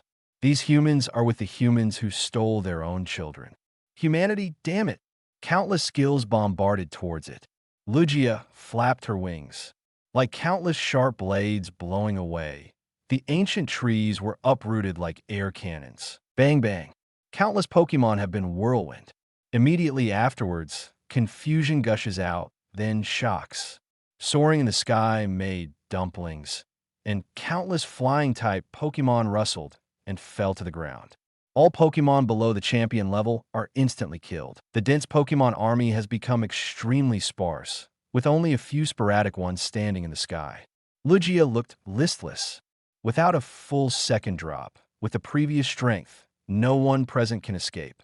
Its physical strength is low. In order to find his own child, he used his mental power to search inch by inch, and his mental power was exhausted. It stood up again, flapped its wings, and released an anxious roar from its mouth. My child is far away from me again. It flapped its wings and chased after it again. All the trainers in Kanto looked at the Pokémon army that had been killed in seconds, and they all took a deep breath. Fortunately, they were far away, so they were not affected. Otherwise, why don't I explain it myself? Far away, in the flying device, Hunter D looked at the screen, and people from the Kanto region actually attacked Lugia. Astonishment flashed in his eyes, and then he was delighted. He didn't expect them to do him a big favor. Put distance between yourself and Lugia. Looking at the many trainers in Kanto on the screen, he snorted coldly in his heart. A bunch of idiots. Capture mythical beasts, unless you have some special way to control them. If it wasn't for the other party to follow voluntarily, would you be able to hold on? Isn't this the same as putting a nuclear bomb that could explode at any time in one's own home? A bunch of dumbass got carried away by Lugia. Hunter D looked at the baby Lugia in the cabin, showing his face. Only by growing up with it and gradually gaining the trust of the other party will it not bite the master. But it's good for these stupid people to help themselves hold Lugia. Hunter picked up speed. Lugia picked up the pace. But there was a dangerous aura coming from behind.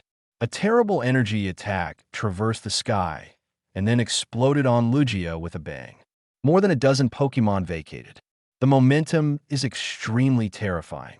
5 divine beasts, and the rest are all legends. The big families in Kanto took out their own Pokémon at the bottom of the box. A bunch of trash they can't even resist for a while, and they want to use them to consume Lugia. The person in charge of the Qinghuo family said. Qinghuo Yan, a group of family representatives, stood on the top of a mountain, watching the silver-white figure flash with greed. As expected, Lugia is too strong. Bang, bang, bang. More than 10 Pokémon and Lugia were surrounded. Lugia was eager to save his son, and a group of Pokémon surrounded him, making him furious. Soaring in the sky, the rainstorm became heavier and the wind was fierce. Lugia fought with a dozen or so Pokémon. Confusion surges out, trapping one of the legendary Pokémon. With a flick of the wings, a strong wind blasted straight past. In an instant, a legendary Pokémon was killed in seconds. 1B, outnumbered. The rest of the Pokémon attack and kill. Confusion poured out. A protective shield is formed on the body surface. Bang, bang, bang. The skills exploded on the shield. B. After all, there are 5 mythical Pokémon. Lugia is now physically exhausted, and her level has degraded to a 3rd level beast. They are at the same level. Boom, boom, boom. The shield shattered, and the skills exploded on it. Lugia's body fell heavily from the sky to the ground. It was badly injured. Wings can't fly. The torrential rain was violent, and Lugia confusion gushed out, trying to wrap itself and float. But it's really overdrawn. As soon as it floated up, it hit the ground heavily. On the mountain, all the members of the Guladon family showed joy. Take it. Give it one final blow, Qinghuo said. Beat. At this moment, 3 bird songs came from soaring in the sky. Moltres, Articuno, Zapdos. Not 3 divine birds with priesthood, but ordinary species. This is the Oak family's whole card. 3 divine, beast-level divine birds. King Huiyan's face was serious. Unexpectedly, it was true. The Oak family actually has these 3 Pokémon. The 3 god birds compete with more than 10 Pokémon to protect Lugia. Yolongdu and Professor Oak came to Lugia. Lugia's body was covered with scars, and the wings were even more bloody. Lugia lay on the ground and screamed, with no strength in her body. Professor Oak frowned. Eat it quickly. Professor Oak walked over, took out the family's best medicine, and stuffed it directly into Lugia's mouth. The medicine worked, and Lugia regained some strength. It raised its head and tried to fly, but all failed. It let out a moan. Lugia stared into the distance. It could feel that her child was getting more and more finished. Tears mixed with blood flowed from its eye sockets. It whines continuously.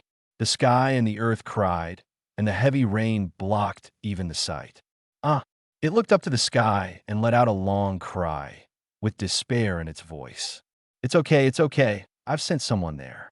Professor Oak said. He was also furious that someone stole Lugia's child. Boom, boom, boom. Crackling.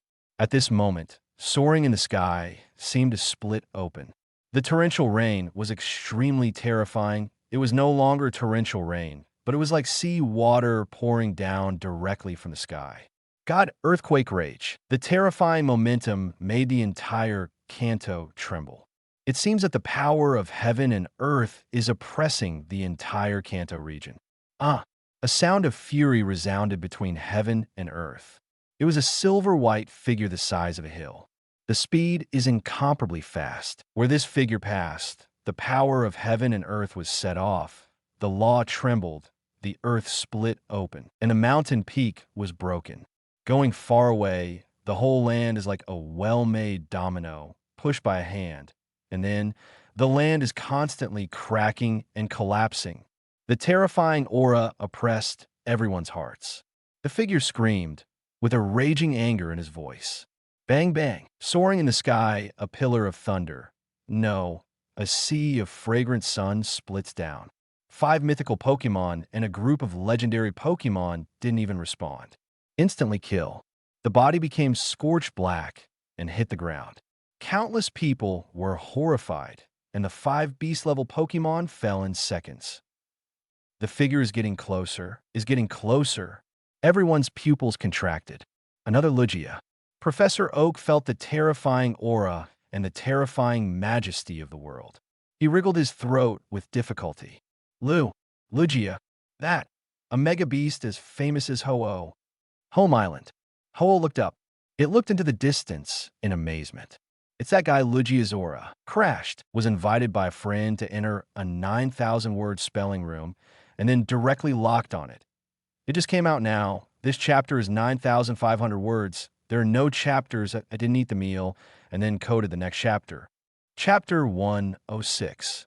Dying Lugia, Level 1 God's Wrath. The Kanto region that will be destroyed. Home Island. Boom. Huge thunder rolls in the soaring in the sky. Endlessly ringing in the soaring in the sky. There is no cloud in the sky. A piece of green soaring in the sky. Don't know when. Suddenly, it went dark. It was all of a sudden, with no time to react. The last second the weather was clear, and the sun was mild soaring in the sky, but in less than a blink of an eye, it was dimmed. Is Lunala using the ability? In the courtyard, feeling the night-like darkness, Liu Chen thought it was Lunala using her ability. Turn day into night. But he looked up at soaring in the sky, slightly startled. In soaring in the sky, the terrible dark clouds are rolling and roaring, just like soaring in the sky, falling towards the ground, giving people an unusually strong sense of oppression. Lei Meng hides in the dark clouds, and from time to time emerges his ferocious thunder arc from the dark clouds. Hiss! Liu Chen was also frightened.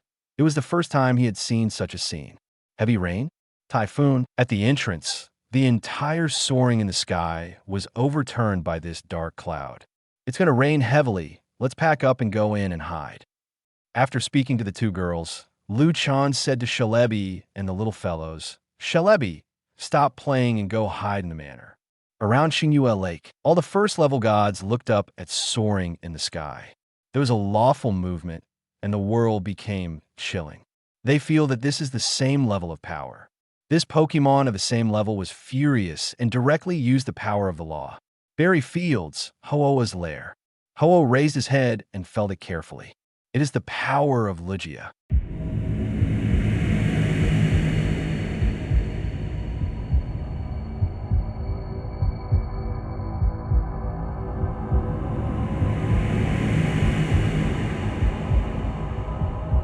No more novels?